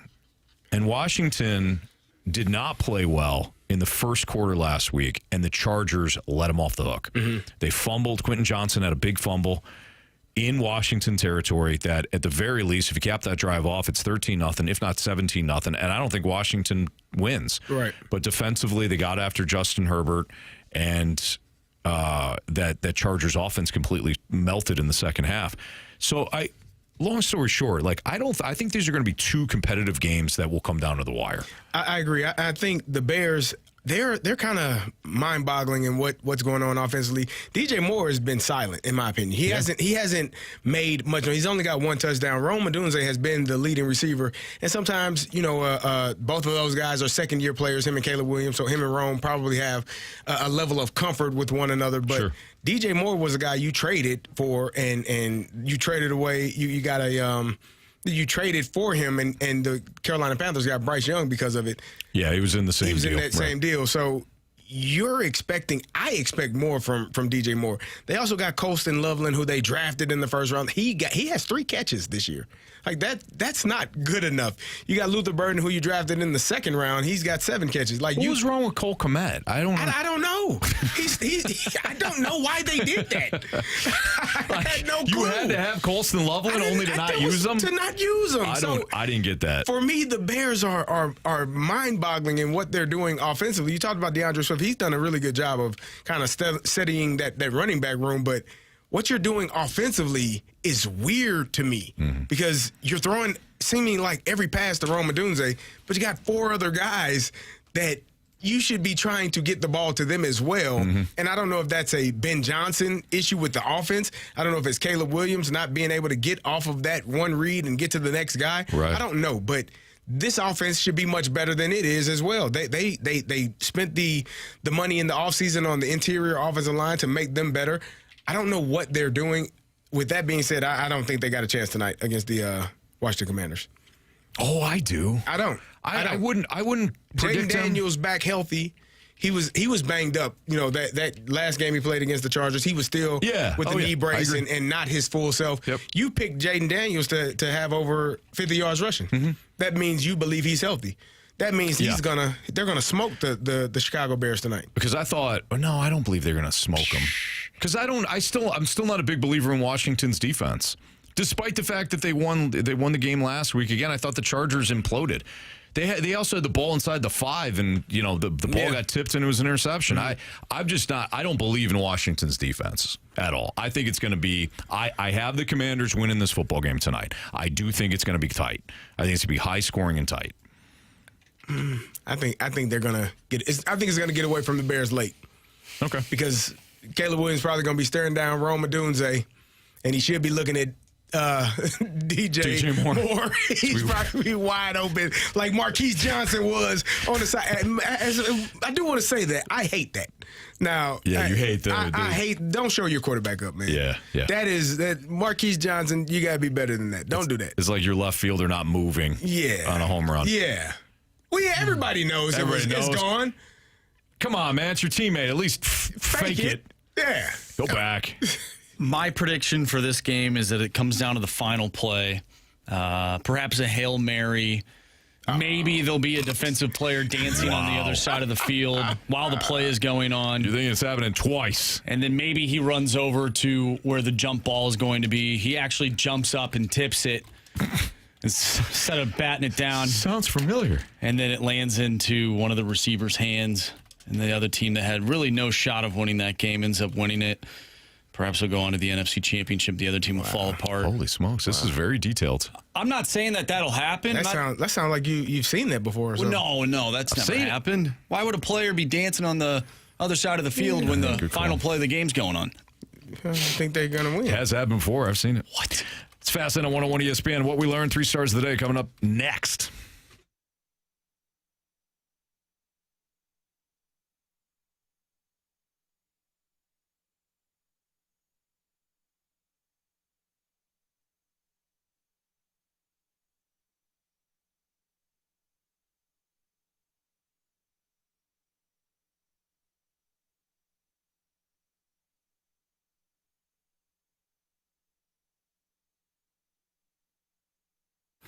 Hey, it's Carey Davis with great news from FanDuel. America's #1 sports book is coming to Missouri on December 1st.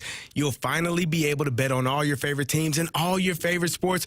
With FanDuel, there's tons of ways to get in on the action. You can bet on everything from the money line to over-unders to which team will win it all. Plus, with live betting, you can even pick which player will score the next touchdown and the one after that. See for yourself why FanDuel is America's #1 sports book. We were just talking about the Washington Commanders game versus the Bears tonight. Maybe you want to take the over in that game. Maybe you want to do some live betting with the Seattle Mariners Toronto Blue Jays game. Maybe you want to take the over in that. It's at 10.5 right now, -152. See for yourself why FanDuel is America's #1 sports book.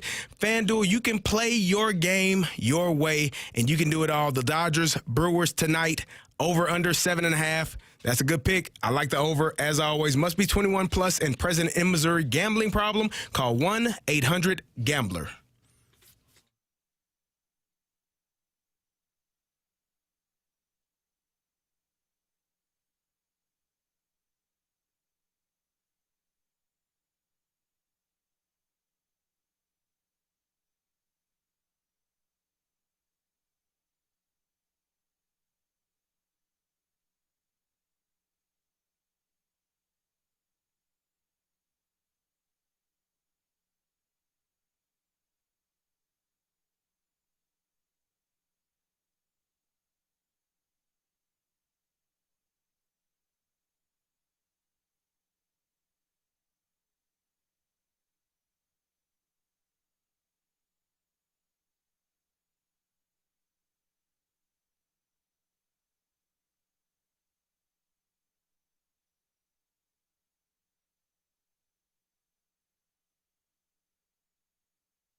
ESPN Sports Center.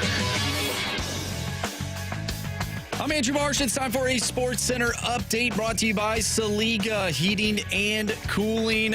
We are out early because we have the Blues taking on the Vancouver Canucks. Pregame will start in a little over 10 minutes with Alex Ferrario. 5:30 pregame, puck drop at 6:30. If you missed anything from today's show, make sure you go to 101ESPN.com or check out the free Dobbs Tire and Auto Center's 101 ESPN mobile app. Just head to the podcast page. You'll find all of our shows there, and it's all brought to you by the Schaefer Door Company. I'm Andrew Marsh, and the Sports Center update is brought to you by Saliga Heating and Cooling, a Daikin heating and air conditioning dealer.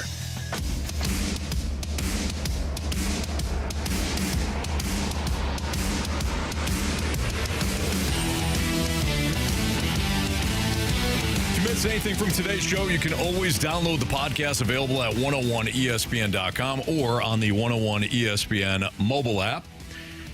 Well, the podcast brought to you by Schaefer Door Company.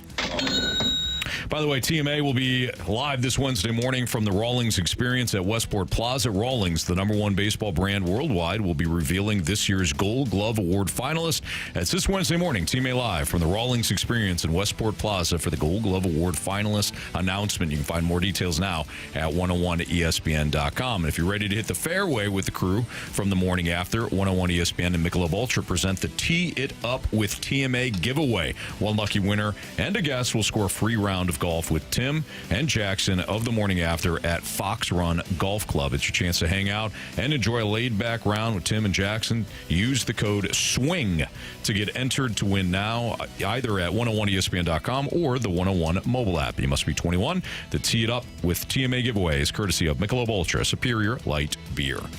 Marsh, you want to move to the 3 stars, or do we have some time to do what we learned? We have a little bit of time to do what we learned. All right, Carey, what'd you learn today? I learned that you didn't know that the Pittsburgh Steelers were God's team. I didn't. No, but it honestly makes sense after what you said. All those Hall of Famers? You sold me at Duck Hodges. Come on, man. Still finding a way to win? Yep. Marshy. What I learned was nothing that we brought up on the show was actually pre-show. We did not bring it to the airwaves, but there are some movies that are a little inconsistent with their editing. Yeah. It's called a continuity director, I believe. Is it? That's the person that is supposed to make sure that what happened from one angle when they're shooting the scene is happening in the other angle. So if you got your shirt rolled up to a certain spot or something on your collar. If you're on a breakaway, and it cuts to the bench and you're on the bench. And then you're back scoring. You want to make sure it's not the cheering same. for yourself. You don't want to throw the ball to yourself when you're on a fast break. After you stole the ball. Yeah. The thing that I learned today is that Carey, while I can't prove it, was huff and glue and decided to go on a rant about the SEC, said some things that meant every word, too. I don't agree with, but you know what? Carey is passionate about it, so to hell with it. As long as you're passionate about it, and people will pick a side. Very true. Yeah. Marshy. 3 stars? Yes, sir. It's time for the Fast Lane's 3 Stars of the Day. Presented by Circus Sports Illinois. Sports betting the way it should be. All right, our 3rd star of the day goes out to those that are making millions to sit on the couch. Oh, man. Hey. Oh, Marsh, that's your dream. Yeah, that makes sense. The bar feels... What? I guess you got to have a high bar to get to that point, but he's okay with... Yeah, he's just fine with it. Yeah. Yeah, good for him. You got to work hard to get there, but... Yeah. Once you get there, he's like, whatever. It's like retirement. The hell with that, right? Exactly. Not really. Who needs to retire when you can be fired and sit on the couch and make millions? There are some people that would rather be fired than retire. Yeah, for sure. Yeah. Mm-hmm. Right, Bill Belichick. He said that little rumor wasn't true. Oh, okay. Okay. Bill will say anything. Yeah, he will. No. All right, 2nd star of the day goes out to Carey's confidence in Illinois to still make the college football playoff and his Steelers. You got to be quite confident to feel the way that Carey does, and I applaud him for doing so, even though he might be quote-unquote passionate, a little too passionate. Well, Anthony told me I was huffing glue, so, It's true. That's because I thought you might be. Nope. Okay. And our 1st star of the day goes out to working headphones. Oh, yeah. Yeah, nice. Yeah, mine do as well. Fine. Yeah, I got to remember mine, but other than that, they usually work. Yep. So, nice job. Hey, we got Blues hockey for you. Blues Canucks pregame starting at 5:30. So, in about 5 minutes or so, you'll hear from Alex Ferrario, who will be live in our studios for the Blues Canucks pregame. And, of course, then we got the puck drop at 6:30 between the Blues and Canucks. We'll be back tomorrow. Full Fast Lane for you. See you.